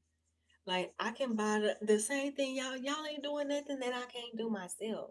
I can order me a little tape thingy off Amazon.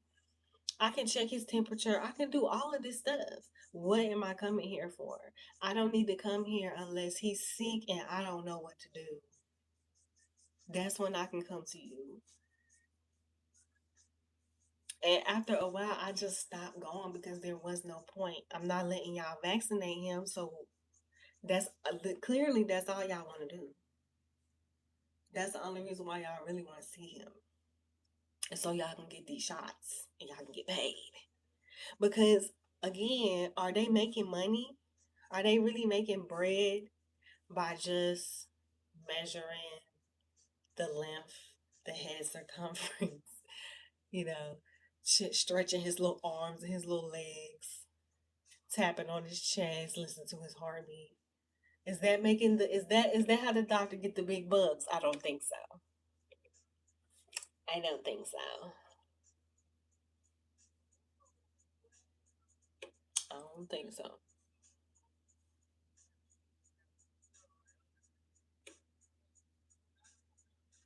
Y'all, I'll be right back.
Come on, y'all. I'm about to get in the bed.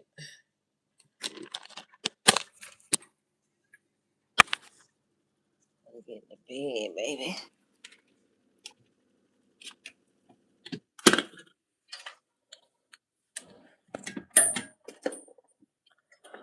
Whew. I see. I see. I don't know where Thor is at. Hey, Lucky Pokey.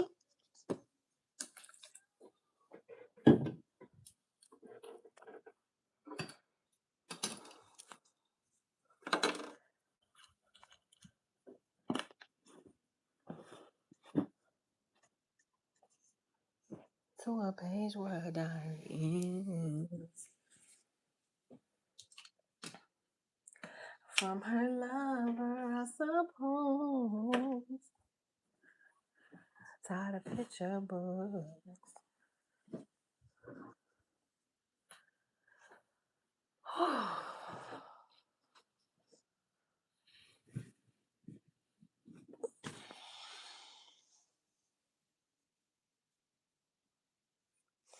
Misty, I'm telling you, look, sitting up there like he the king of this castle.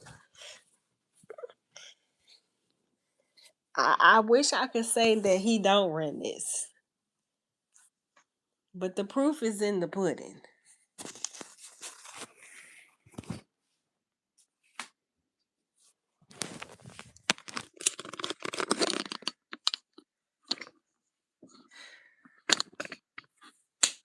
My legs, oh my gosh, my legs.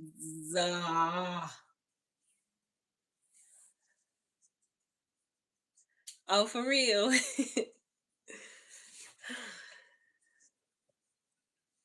I worked really hard to be able to get that video out to y'all today. I was like, oh, I ain't post a video and I can't let it be 2 weeks now. Gotta post a video this week.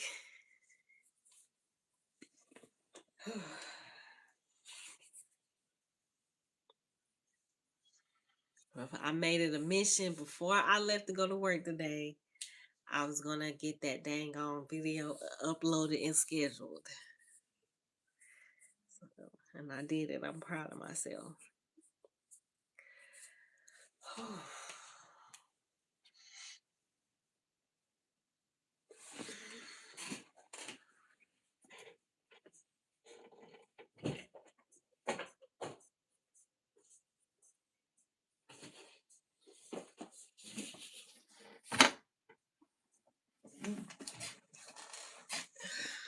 Now let me get myself together.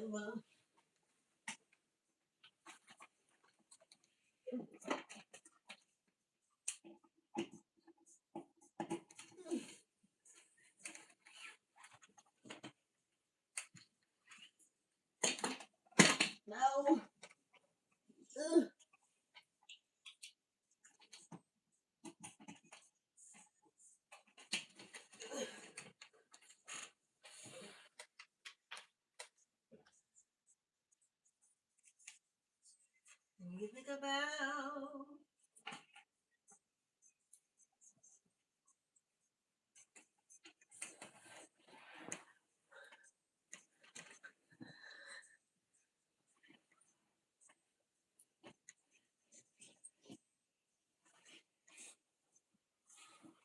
We ain't getting no younger.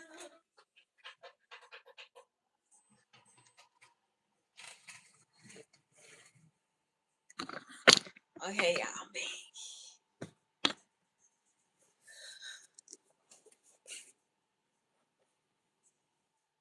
Oh, where my heating pad at?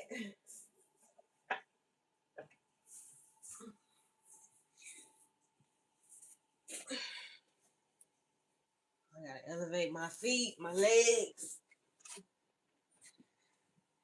Girl, I done disturbed Loki. He done got up like, girl, you doing all this moving around. I'm trying to sleep.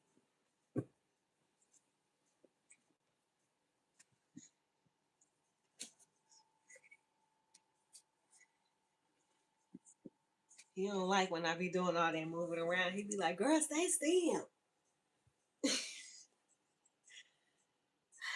Thor ain't like him though. Thor, he don't care. Whew, yeah. I'll have to take these braids out when I go to sleep so I can sleep comfortably tonight.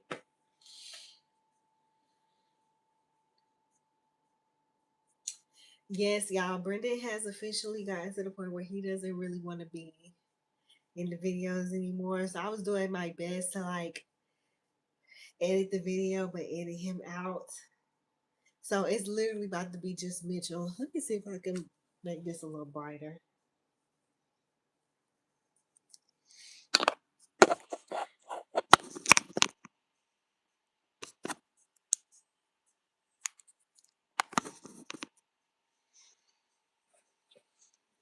It's a little better. Yeah, he doesn't really care to be in it. He done got to the point now where if I'm recording or something, he be ducking the camera. So we got to go ahead and just start respecting his privacy. And it's just gonna be Mitchell.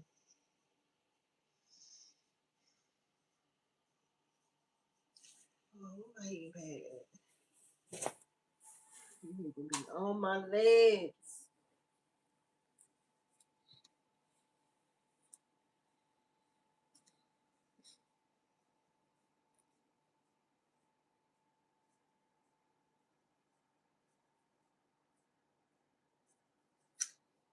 I need something like a heating pad pair of pants. Did they make that? Just like some heating pad sweatpants, some sweatpants that had heating padding in it. Oh my goodness. Whew. That would be that. Now I just came up with $1 million idea. Somebody need to invent it. If I could just put both my whole legs inside a pair of pants like a heating pad, that would just feel so good.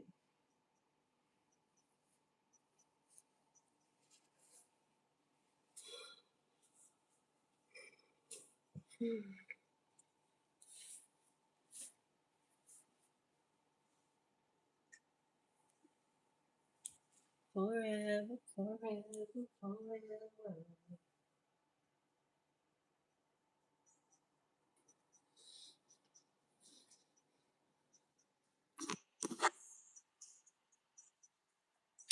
Oh my gosh, I got some magnesium spray.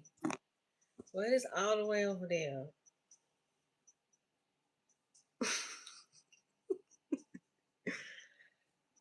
And I don't be using it either. And I need to.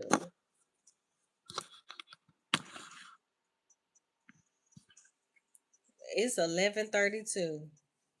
I'm trying to figure out a way to.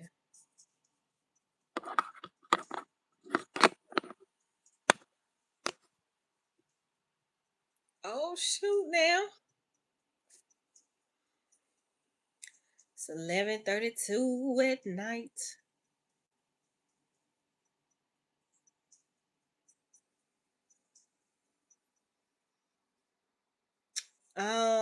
No.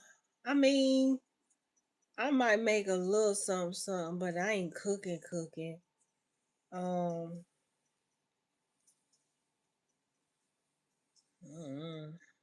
Monday I'm meal prepping, so I'm probably gonna try to just take it easy tomorrow. Cause Monday I know I'm gonna meal prep for the week. Um, I'm in my little phase, and yeah, I figure out what I'm gonna eat this week. So tomorrow I'll probably do like some grocery shopping. Oh, I want to make some cabbage, some fried cabbage. I have been wanting some fried cabbage. And I was kind of debating like, should I eat that? Should I not eat it? Because I really have been doing really well with just watching like what I eat and just sticking to, you know, my meals for, what cycle I'm in. But I Googled or I asked Chat GPT like, is fried cabbage what phase would fried cabbage be good to eat it in? And it said the little phase, if I'm not mistaken. And so out of nowhere, my mama just text, ooh, the heat is kicking in, y'all. Whew. My mama just texted me and was like, yeah, I went over to the church and they was giving out food. Thank you, Ella. They was giving out food and I got a bunch of food. You want some food? I got three big heads of cabbage. I said it's a sign. It's a sign. I went right on over there and got me a big old head of cabbage. I'm probably gonna cook that tomorrow. Cabbage is easy to cook too. Yeah, I'm probably gonna cook me a big old pot of cabbage. I just need to go to the store and get some onions and peppers, and I'm gonna get some like vegan sausage. Oh, I'm gonna hook it up. I'm gonna hook it up. I might eat that all week. I gotta be careful because I'll eat a whole lot. I'll overeat on some fried cabbage.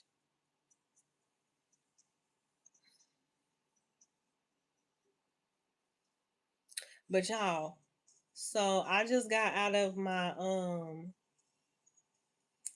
ovulation phase, and one of the snacks that like one of the snack ideas that I had is a hey Martin, is it was rice cakes with like avocado spread and lime juice. And I was like, okay, I'm gonna try it though. I'm gonna try it. Y'all tell me why that thing had me in a chokehold all last week. All last week. Like I couldn't wait to wake up the next day so I could get my little rice cake, spread my little avocado mash on there, and top it off with that lime juice. Oh my gosh. So good. And I just got plain rice cake. That's why I was dreading. I was like, I don't know about this, but I'm gonna try it. I'm gonna try it. Cause it says it's gonna support my little hormones during this phase. So I'm gonna try it. It tastes so good. I can't wait till I'm ovulating again.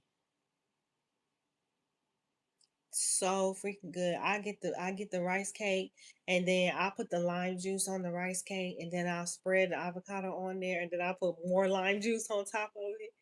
I was tearing that stuff up. I be bringing stuff like that to work and my coworkers they be like, I don't know what she be eating. I don't know what she be doing.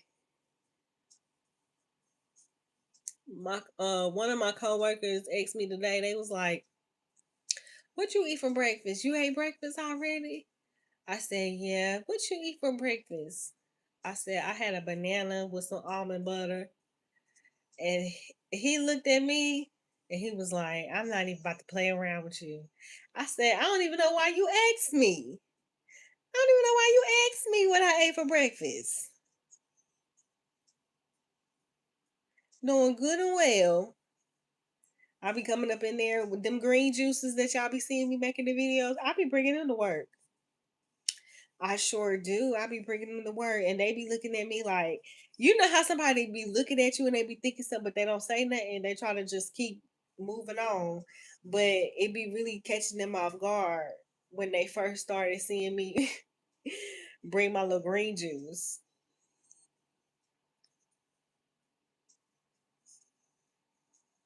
But I be drinking my green juice and I be drinking it. But then they be like low key intrigued too. Like they be like, somebody asked me like, "What's them green juices you be drinking?" I said, I just a little smoothie I make of myself." Oh, I need to start doing that.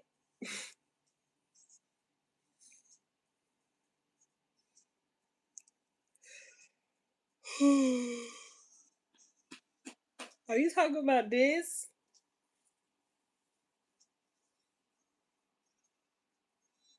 To my heart. One, you're like a dream come true. Two, just wanna be with you. Three, girl, it's plain to see that you're the only one for me. And four, one, two, three, five, make you fall in love with me. They don't make songs like this no more. It's done. Then I start back at one. They don't make songs like that no more, y'all. Like they really don't.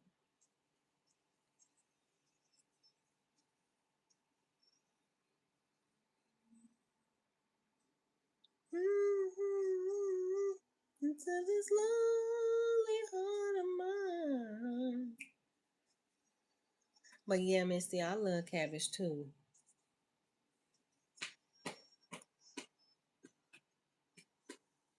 You're like a dream come true. Two, three.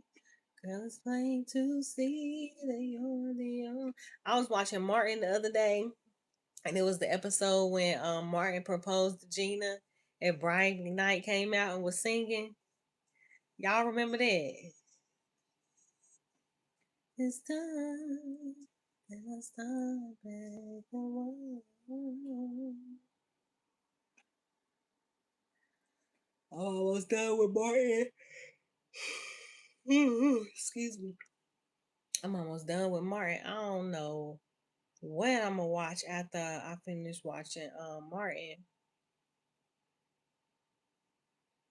Yes, Misty, I do. I do.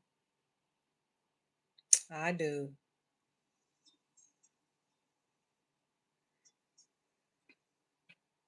Dun, dun, dun, dun, dun.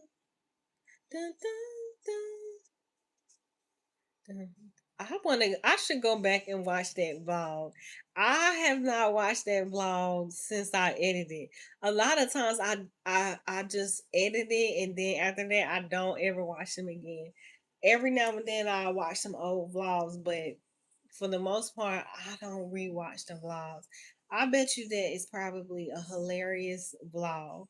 Like I really was an emotional wreck. Like the drama,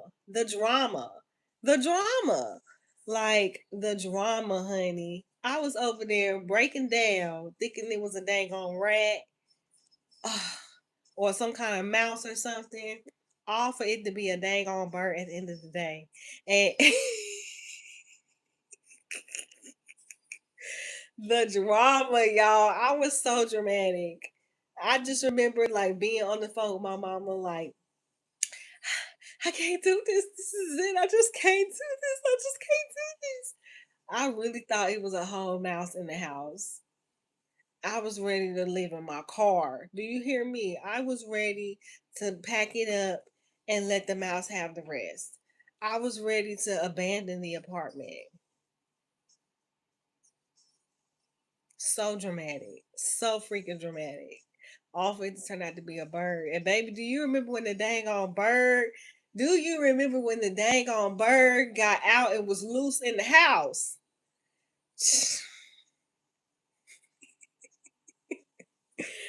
That is probably a hilarious dang on vlog, honey. That vlog is probably so funny.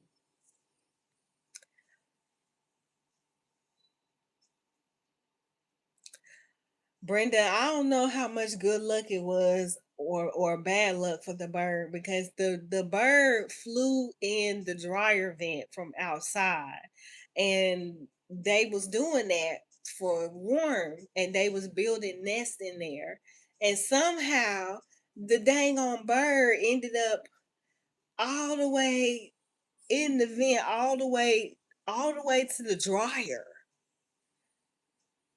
Do you know how long of a vent that is from the outside? Cause they just fly in and they be like right there, kind of at the edge, cause you could look in and see the nest. I don't know how that dang on bird fell all the way back down in there, but that bird was in there flapping for its life. And I remember I had that little black cat. And matter of fact, where was I at? I wasn't even home. My daughter called me crying, talking about, "Mommy, it's something in the house. It's something in the house. The cat is standing there at the dryer. It won't move. It won't move." I'm like, "What?" Okay, I'm on my way home or something like that. I get home. We already scared. We already scared because of all the stuff we've been dealing with, and now it's something in there. So I go over there to I go, first of all, the cat is posted up in front of the dryer. It ain't doing nothing, but it's just posted up, standing right in front of the dryer. That's weird. That's abnormal. So I'm like, oh crap. My daughter might not be exaggerating. Like, it might really be a dang on. It might be something up in there. So then I kind of go close by and I'm like, everybody be quiet. Because I'm trying to listen. I'm over here trying to listen. And then next thing you know, I just hear like a scratching noise. I'm telling you, I was so scared. I was so scared.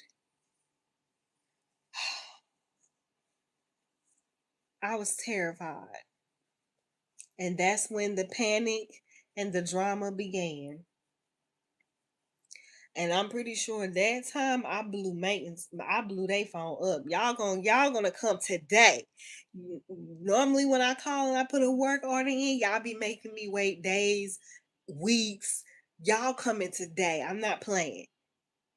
Send somebody over here right now. Right now.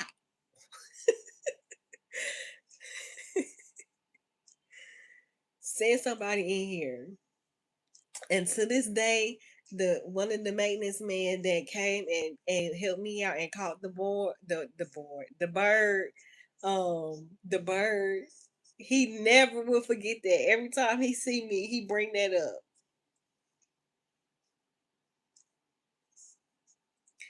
Oh my god, Brittany, that's what I'm saying. I was on the phone with my mama. I know my mama.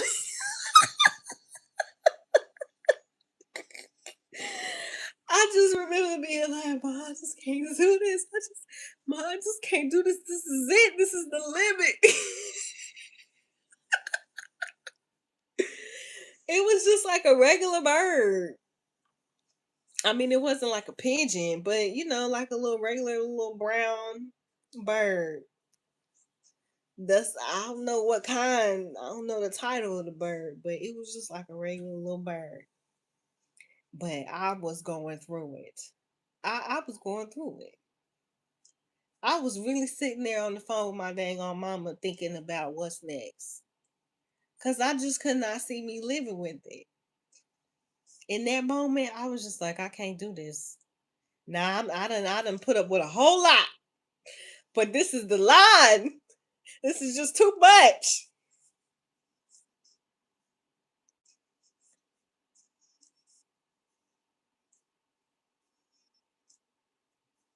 I gotta go back and watch that. One day when I need a good laugh, I need to go back and watch that because that thing is probably hilarious.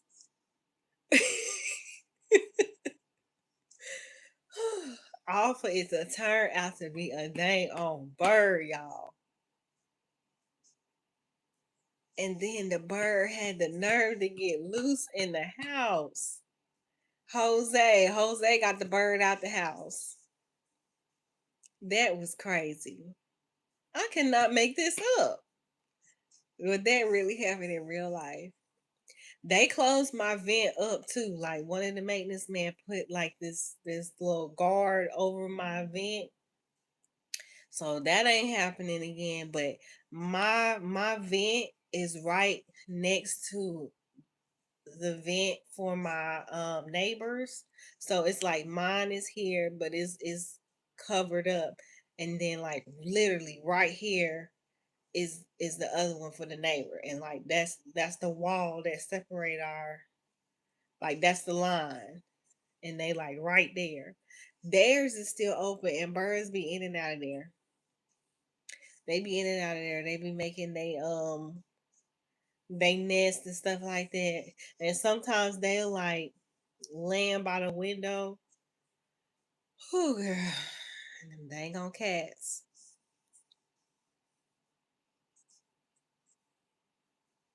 Yes, Rod. That's what I'm. Somebody done brought up that dang on vlog, and I'm over here like I was so dramatic. I was so dramatic. But in the moment, girl, I was going through it. I was going through it. I didn't know how I was gonna get through it. That was one of them moments where I was just like, now I know they say God ain't gonna put you through more than you can handle, but do God know who I am?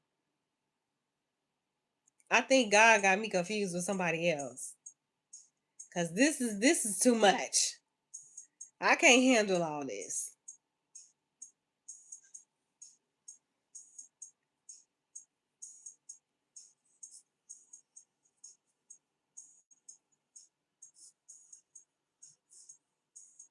Baby, I promise.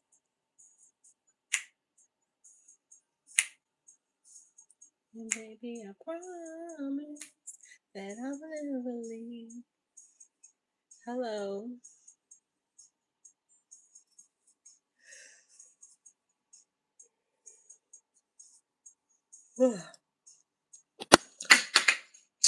I just had to touch my dang on phone.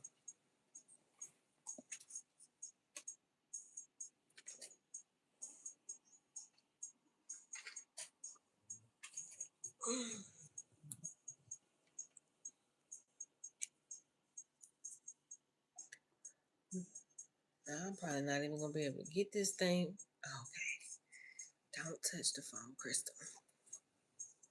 Oh, and if my hair dry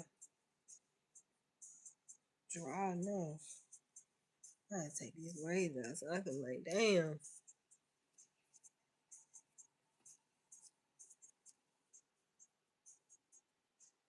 Now I wanna let this thing go.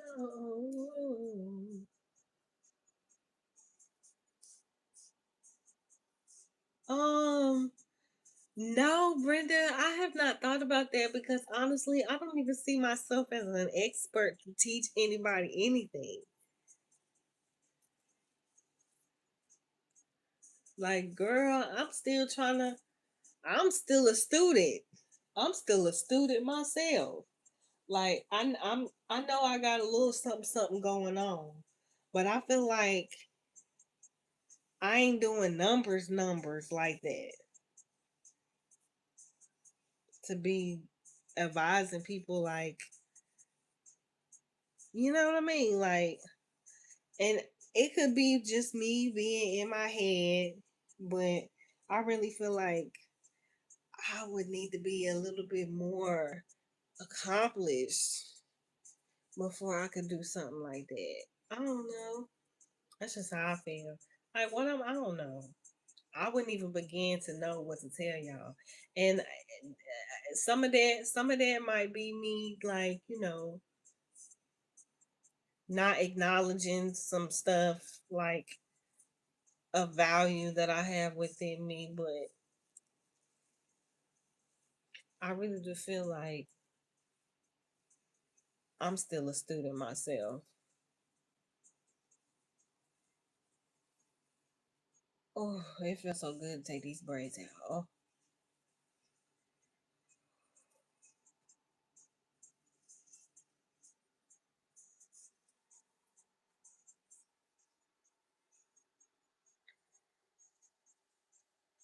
I can't even remember how long I had these braids in. But we starting to get some new growth, y'all. We starting to get some new growth. I think I want to get like some human hair and crochet it in so we can make these like bohemian. But if I do that, I want to like crochet in a lot of hair. So where like you barely even see the braid. But it's got to be human hair because I feel like um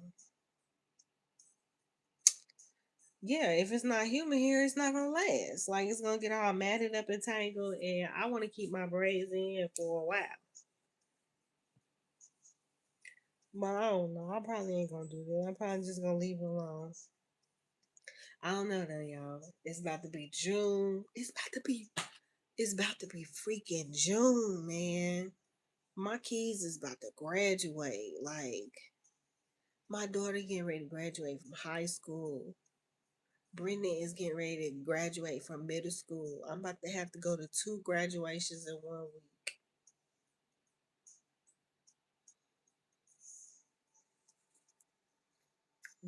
It is coming fast. It's creeping up. Like we talking about 3 weeks.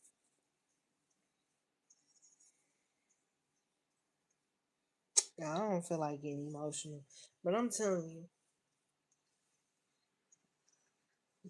I'm gonna probably be a big old crybaby when my daughter walk across that stage.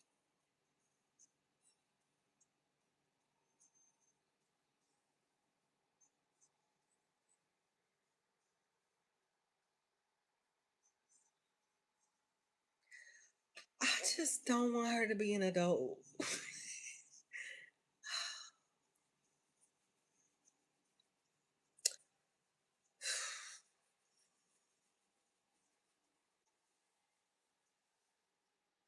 I know I don't have no control over that, and it's happening whether I wanted to or not, whether I'm ready or not. But I just don't grow up and be an adult and be out here in this world, this crazy world where life be life. And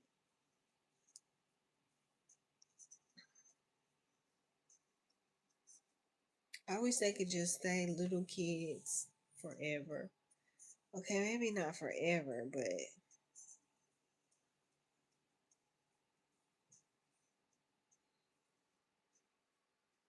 hmm.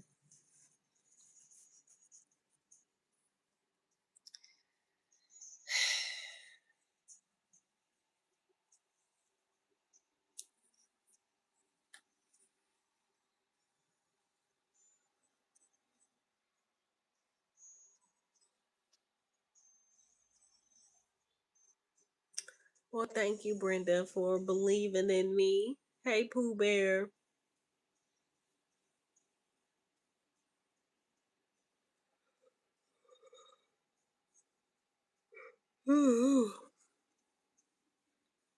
Still, I can't let go. It's unnatural. You belong to me. I belong to you, girl. Tell me if you still I can't let go. Say loud.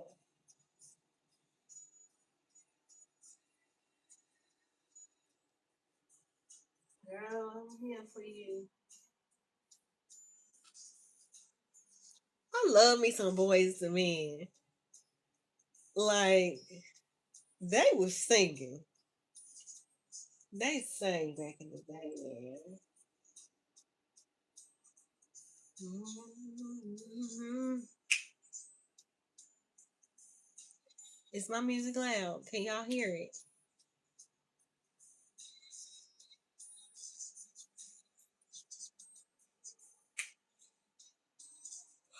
Mm. Come back.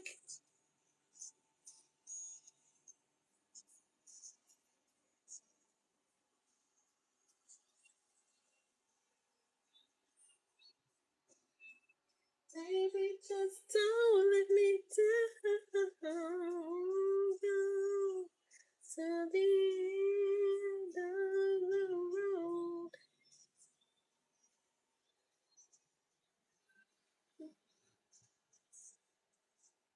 No, no, no, no.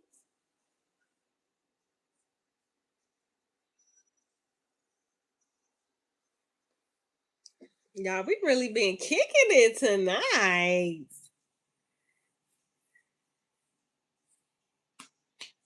For real, Lori.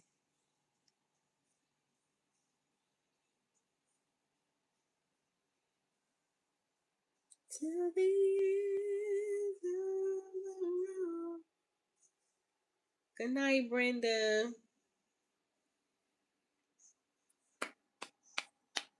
You belong to me. I belong to you. Go to the end of the road.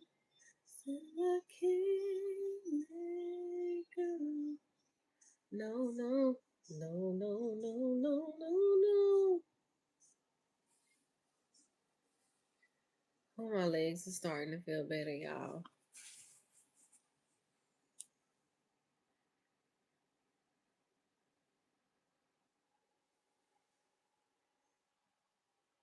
I used to always get Jesse Powell confused for Tevin Campbell.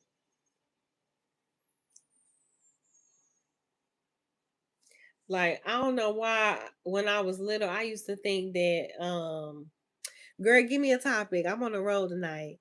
We've been talking about a bunch of stuff. You hear me? We've been talking about a bunch of stuff.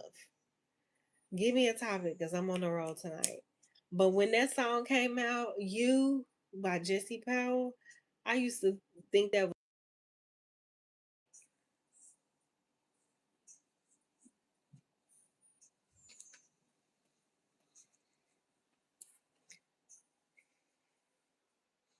oh ah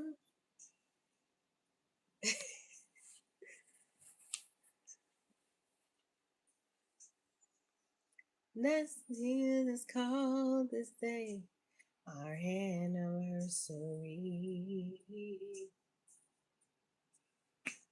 My heart in your hands, sitting. My bad, y'all. I got the dang on Duolingo app on my phone.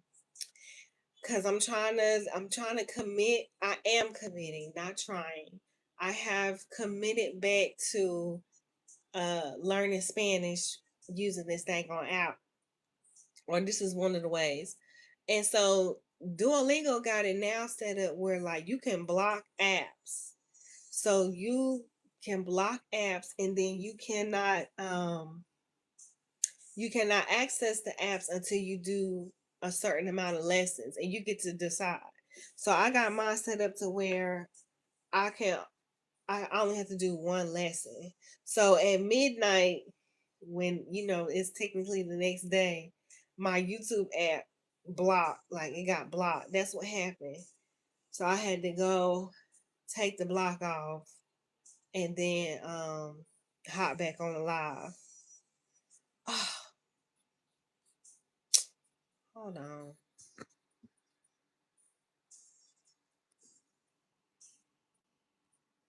Can you hear me now? Okay.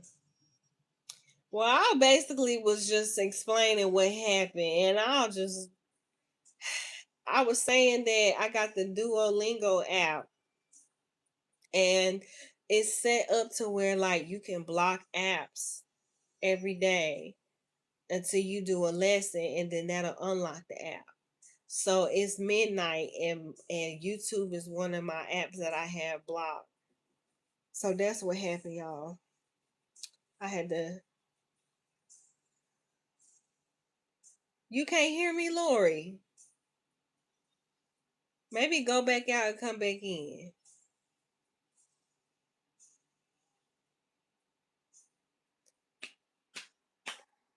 But yeah, that's what happened. My bad. My bad, y'all. My bad. But on the bright note, I've been doing Duolingo every day this month.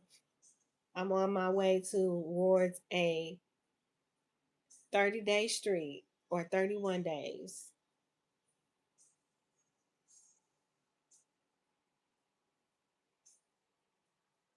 Yeah, I'm on the way. I'm on the way. People be coming in my job, they be speaking Spanish, and I be wanting to talk to them in Spanish so bad. Well, I know I don't know a whole lot of Spanish to have a whole conversation yet. And then when they talk in Spanish, they talk so fast. I be like, you gotta slow down, so I can make out what you saying. But it is true when you start learning a language, you start understanding it more than your ability to speak it. Like I feel like I can understand what they say, but I might not understand. Like I might not know how to say it on my own. Uh-uh. You done learn some stuff. You probably just don't realize it.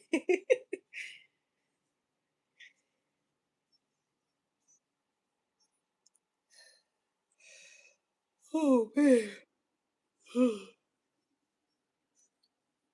Hello. Hello from Brazil.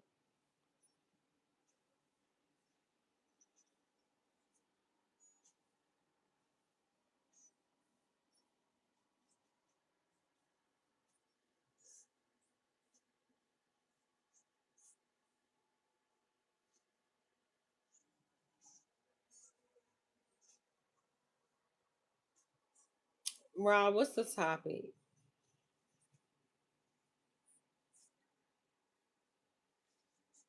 Maybe want to get down on one knee. And it only makes me wonder how it feels to get up in the jeans. Y'all never told me if y'all can hear my music. This is a good live, and I really don't want to be copyrighted.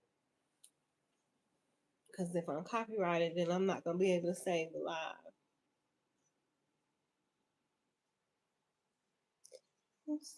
Let's do a story time. Okay, good.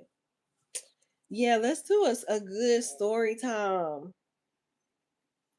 Okay, y'all. I'm trying to think of one. All right, just cut.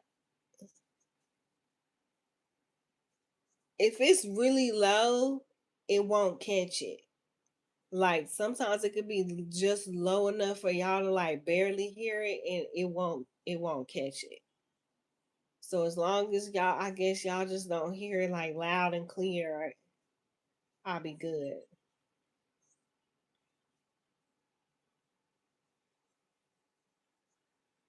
Leave us Prada, baby fast. I must have this song on my playlist twice. But yeah, y'all, let's do a good story time. I'm trying to think of a good story time I can tell y'all.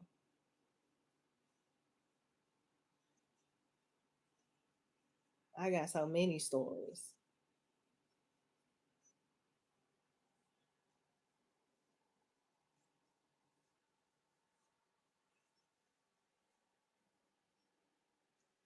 Oh, girl, I can never have a favorite. I'm a Libra.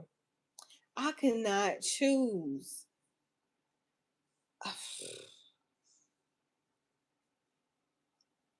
I don't have a one favorite anything in this world.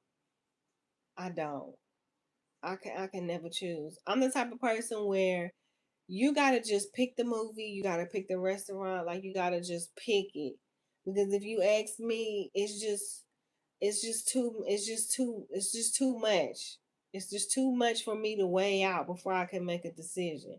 Like if I would scroll on Netflix and then ate all my food.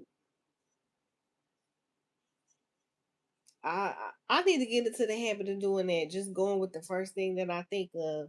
But what I want to do is I want to just look at everything, weigh out all the options, and then make a decision. And then it'd be hard for me to make a decision because I done weigh, I got all the options.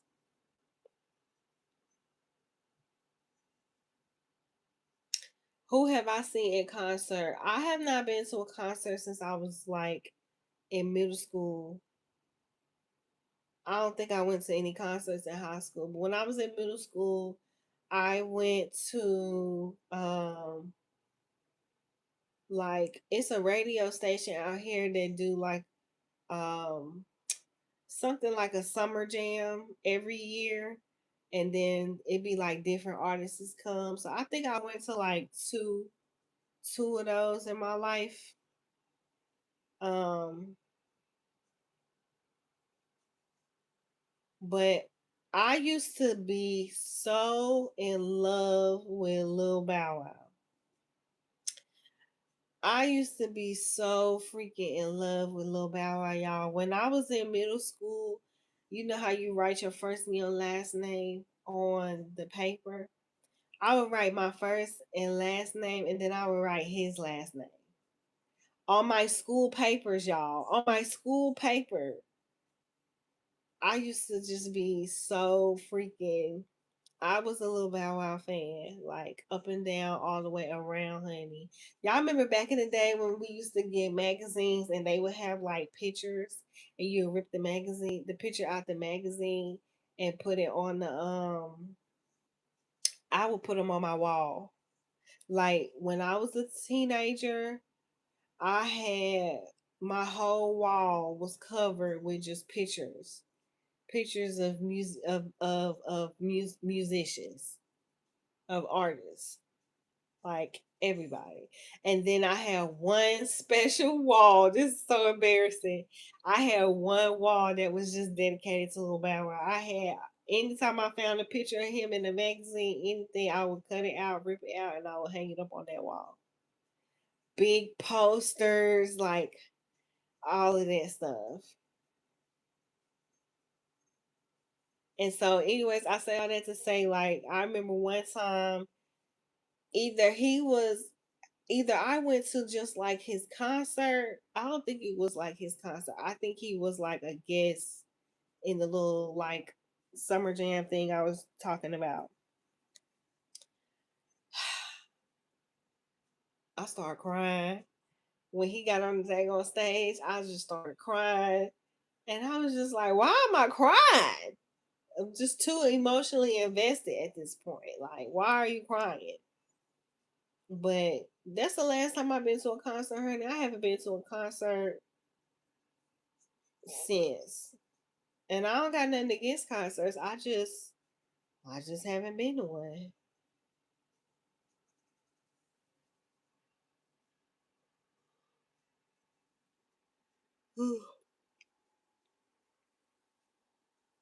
No, I have not seen that movie called Apex. I don't even think I know. Let's see. Love and everything you do.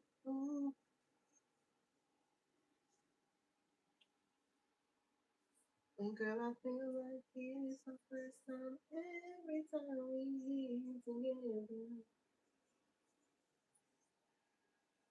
Apex. Okay. This looks like it might be good.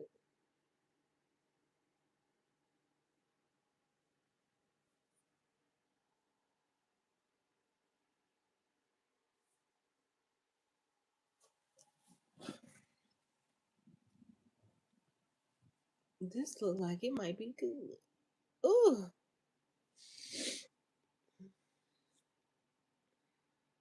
Maybe I'll watch that tomorrow.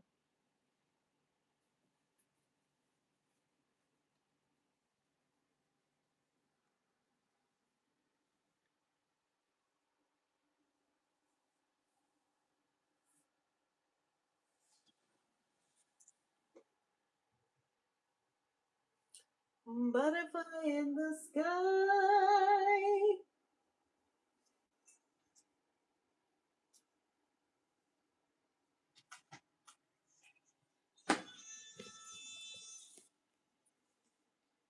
Cause my baby. Hold on, y'all.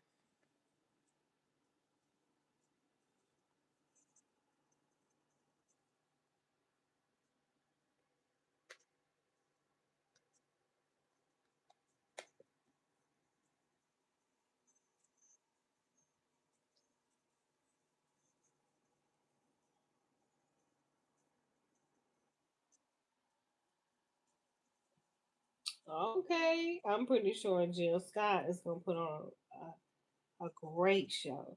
You know who I want to see? I want to see Ray. Do y'all know who Ray is? Raye. Oh my gosh. I would love to see her. I would love to see her in concert. She is amazing. She is amazing. Like, I'm talking about speechless, take my breath away.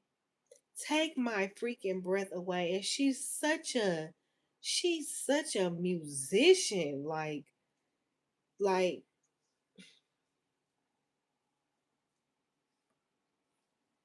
I would love to see her. I would love to. She was whatever she charging, she worth it. I don't care. Whatever she charging, she worth it. Like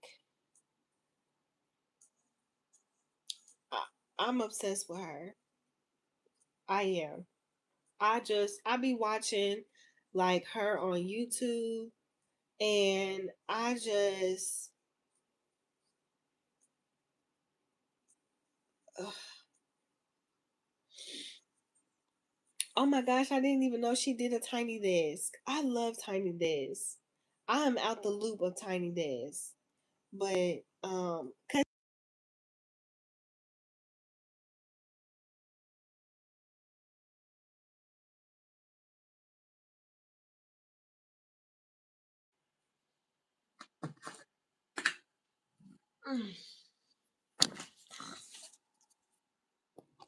hold on, y'all. I'll be right back.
Hey y'all.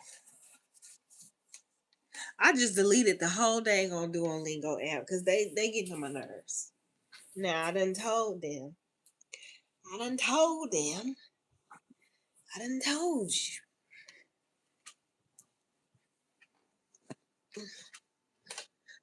Can y'all hear me?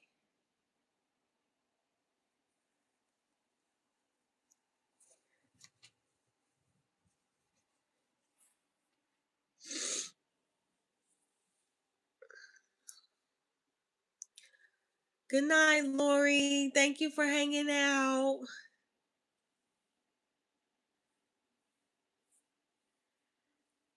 Girl, Duolingo got this feature now. Duolingo got this feature now where like you can block apps until you do a lesson. And I have it set up like that. And because it's midnight, it's after midnight, it's the next day. So YouTube is like one of my apps that I block. Like I can't get on YouTube until I do a lesson on Duolingo.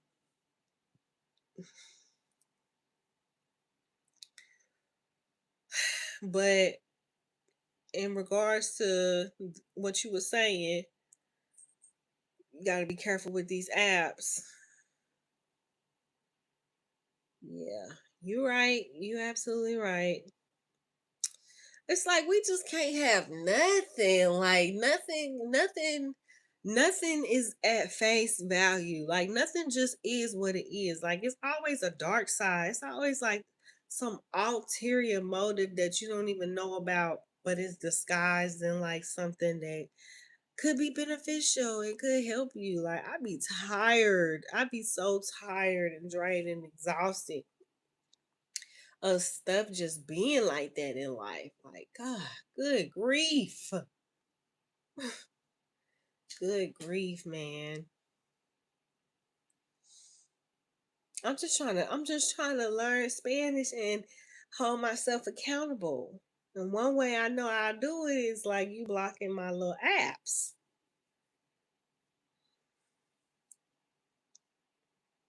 That's the best way to phrase it. Eat the meat and spit out the bones. Just gotta take the good with the bad.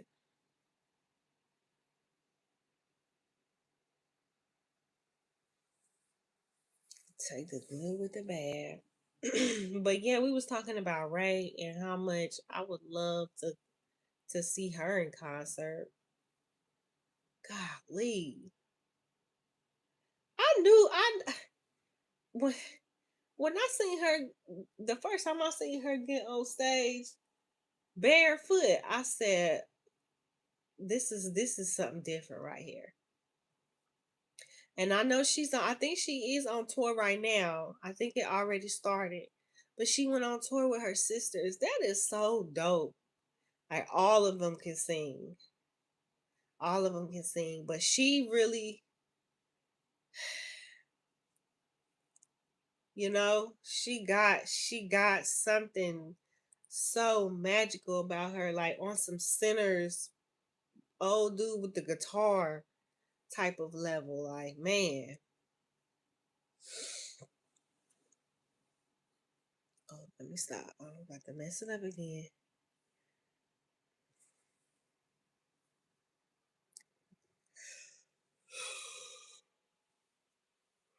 Mm.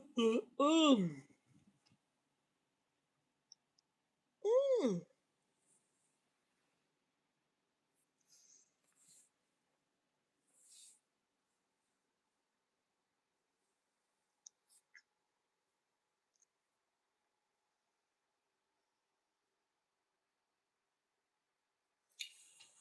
What's in my music?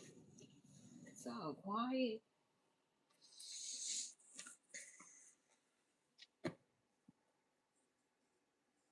Oh, this is my song.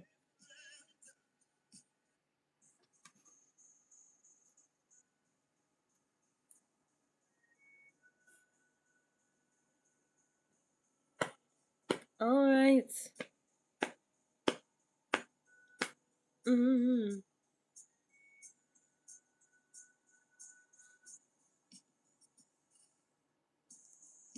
Many women after you since we last seen each other. Many flashbacks come to mind of the wild and crazy times. One another, we absolutely didn't care. We would do it anyway, and it was over.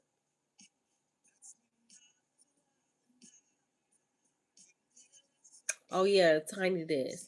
That's what I was gonna say about Tiny Desk. Like I used to love, like I used to stay watching Tiny Desk, but then like when things shifted in 2020, and then people started doing it at home and stuff like that, I don't know, y'all. I just wasn't feeling it. I know that they have shifted back, but I've been out the loop ever since then. I don't know why. I just really wasn't feeling the home ones. I don't know why. But some of my favorite Tiny Desk, um,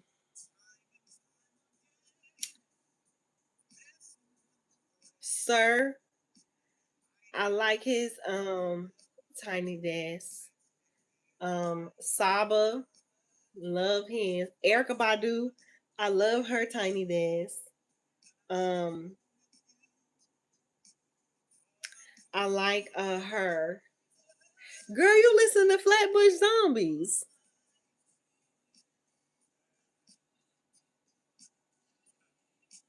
Girl, you got taste. You got taste.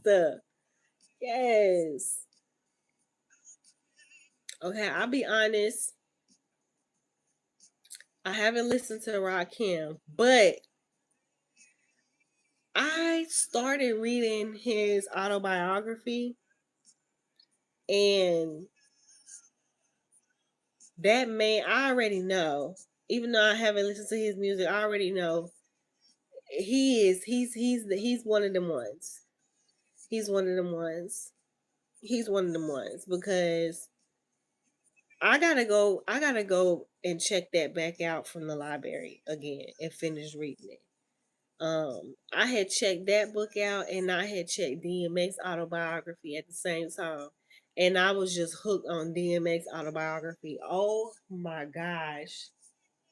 I just love DMX so much. And I'm not even talking about his music. Like I just have so much love for that man. He lived a freaking life. The first part of his life, oh my gosh. Yeah, yeah, yeah.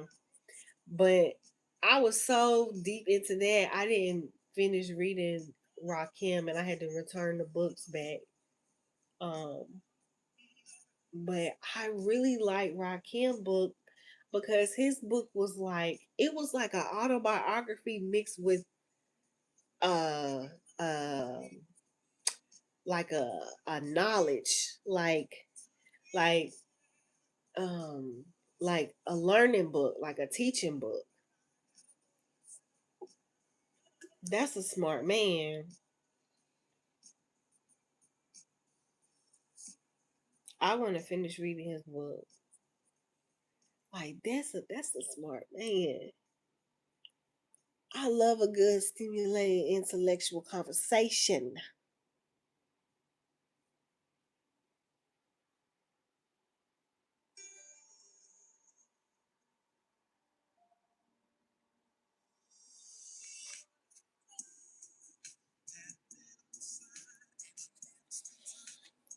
Oh,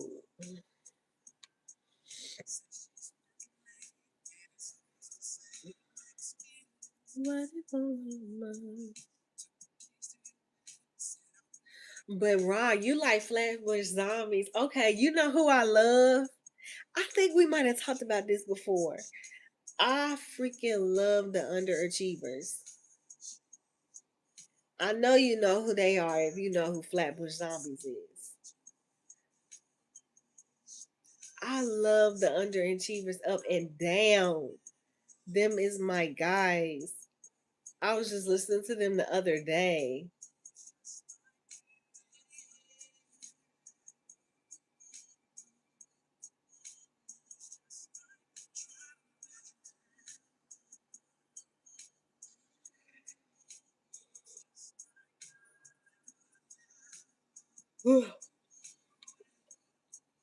Can you handle all she's done?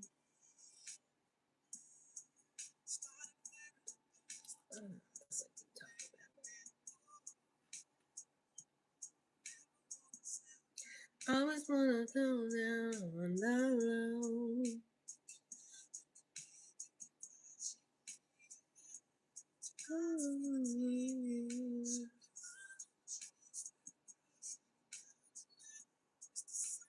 People be so weird. And back to the meat and the bones. You ain't never heard of the underachievers?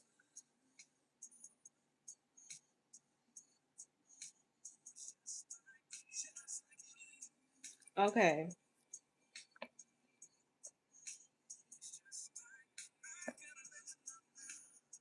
So the album that you need to listen to,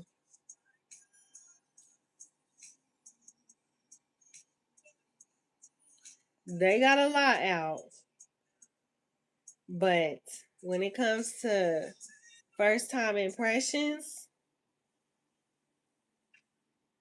listen to Cellar Door.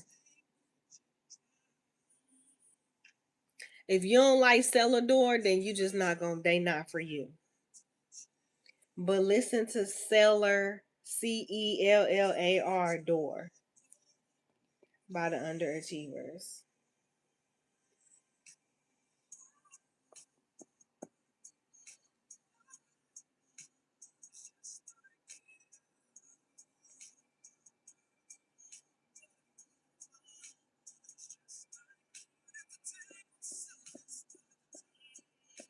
Yep. That's the one you listen to first. But yeah, the Tiny Desk I like. I like Erica Badu. I like Sir. I like her. I like Saba. Big Crit. His was alright. Um Lucky Day. Oh my gosh. I love his Tiny Desk. I don't know if he's done a second one, but I love his first one. I would listen to that over and over and over again. I like Moonchild. Do y'all know who Moonchild is? I like they Tiny Desk. Um, I gotta think because I used to listen to it.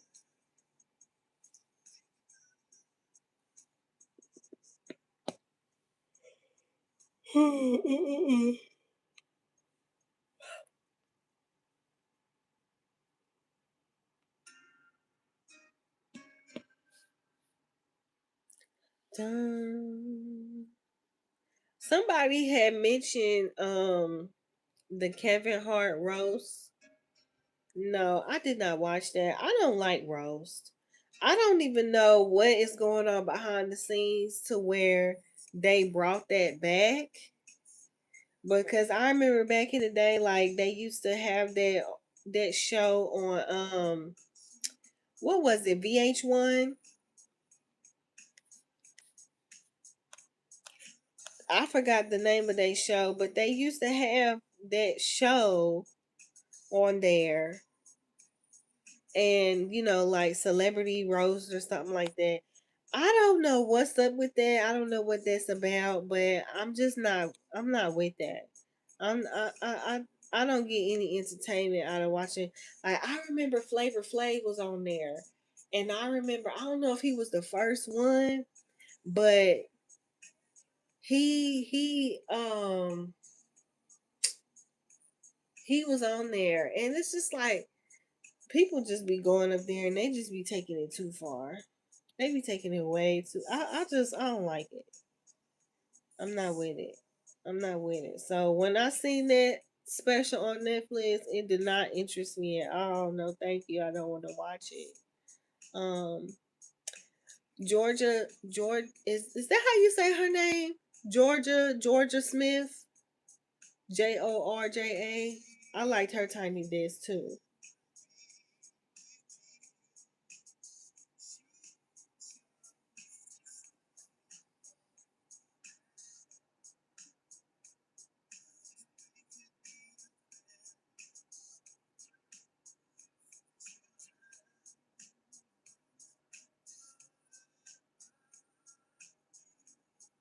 I wish I never met her.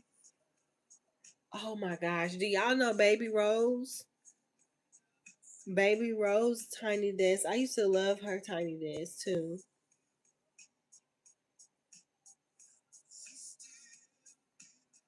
Ari Lennox Tiny Desk was cool too. And Masego. I liked his. I'm sitting here going through my little playlist.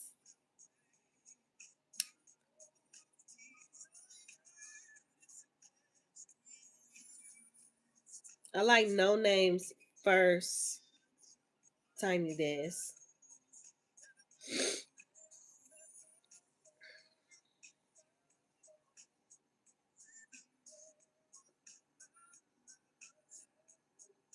That's about it. I gotta Tank and the Bangers. They had a good Tiny Desk too. I love No Name. I do. I haven't listened to like her recent work, but I love I loved her first piece of work. What was it called? Telephone.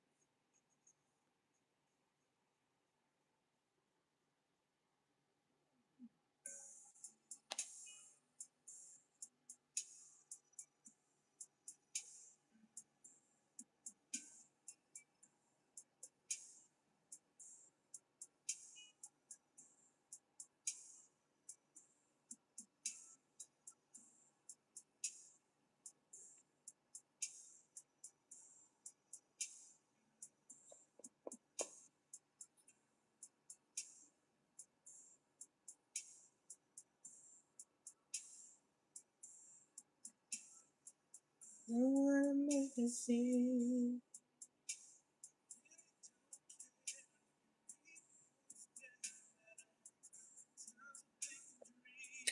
Girl, it's okay. I think I'm about to get off of here soon, anyways, because I'm sleepy. And I have been on here for a long time. We going on 200 minutes. So, yeah, I'm about to wrap it up myself.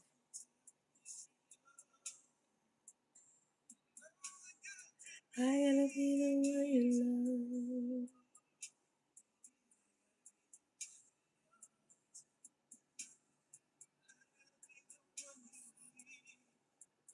Girl, you can hear it. Oh, y'all. I just hope that YouTube don't flag this dang on video. 'Cause I love so.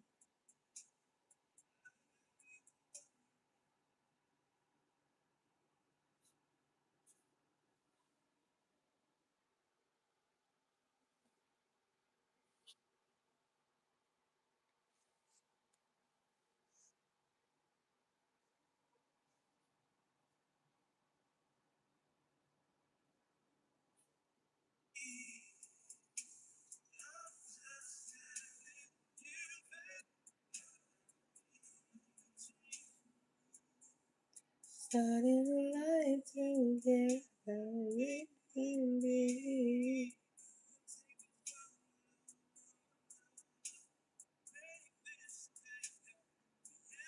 Oh, my little light. Oh, see, that's confirmation. My little light done died. It's time to go to bed, y'all. Nighty night, everybody. Y'all get some rest. I might start watching Apex and just doze off on that tonight. But yeah, y'all, I'm getting ready to go to bed. I might go live again tomorrow or something. I don't know. I ain't gonna make no promises I can't keep. But yeah. Oh, I'm about to go to sleep. So, peace, everybody. I'll see y'all later. Just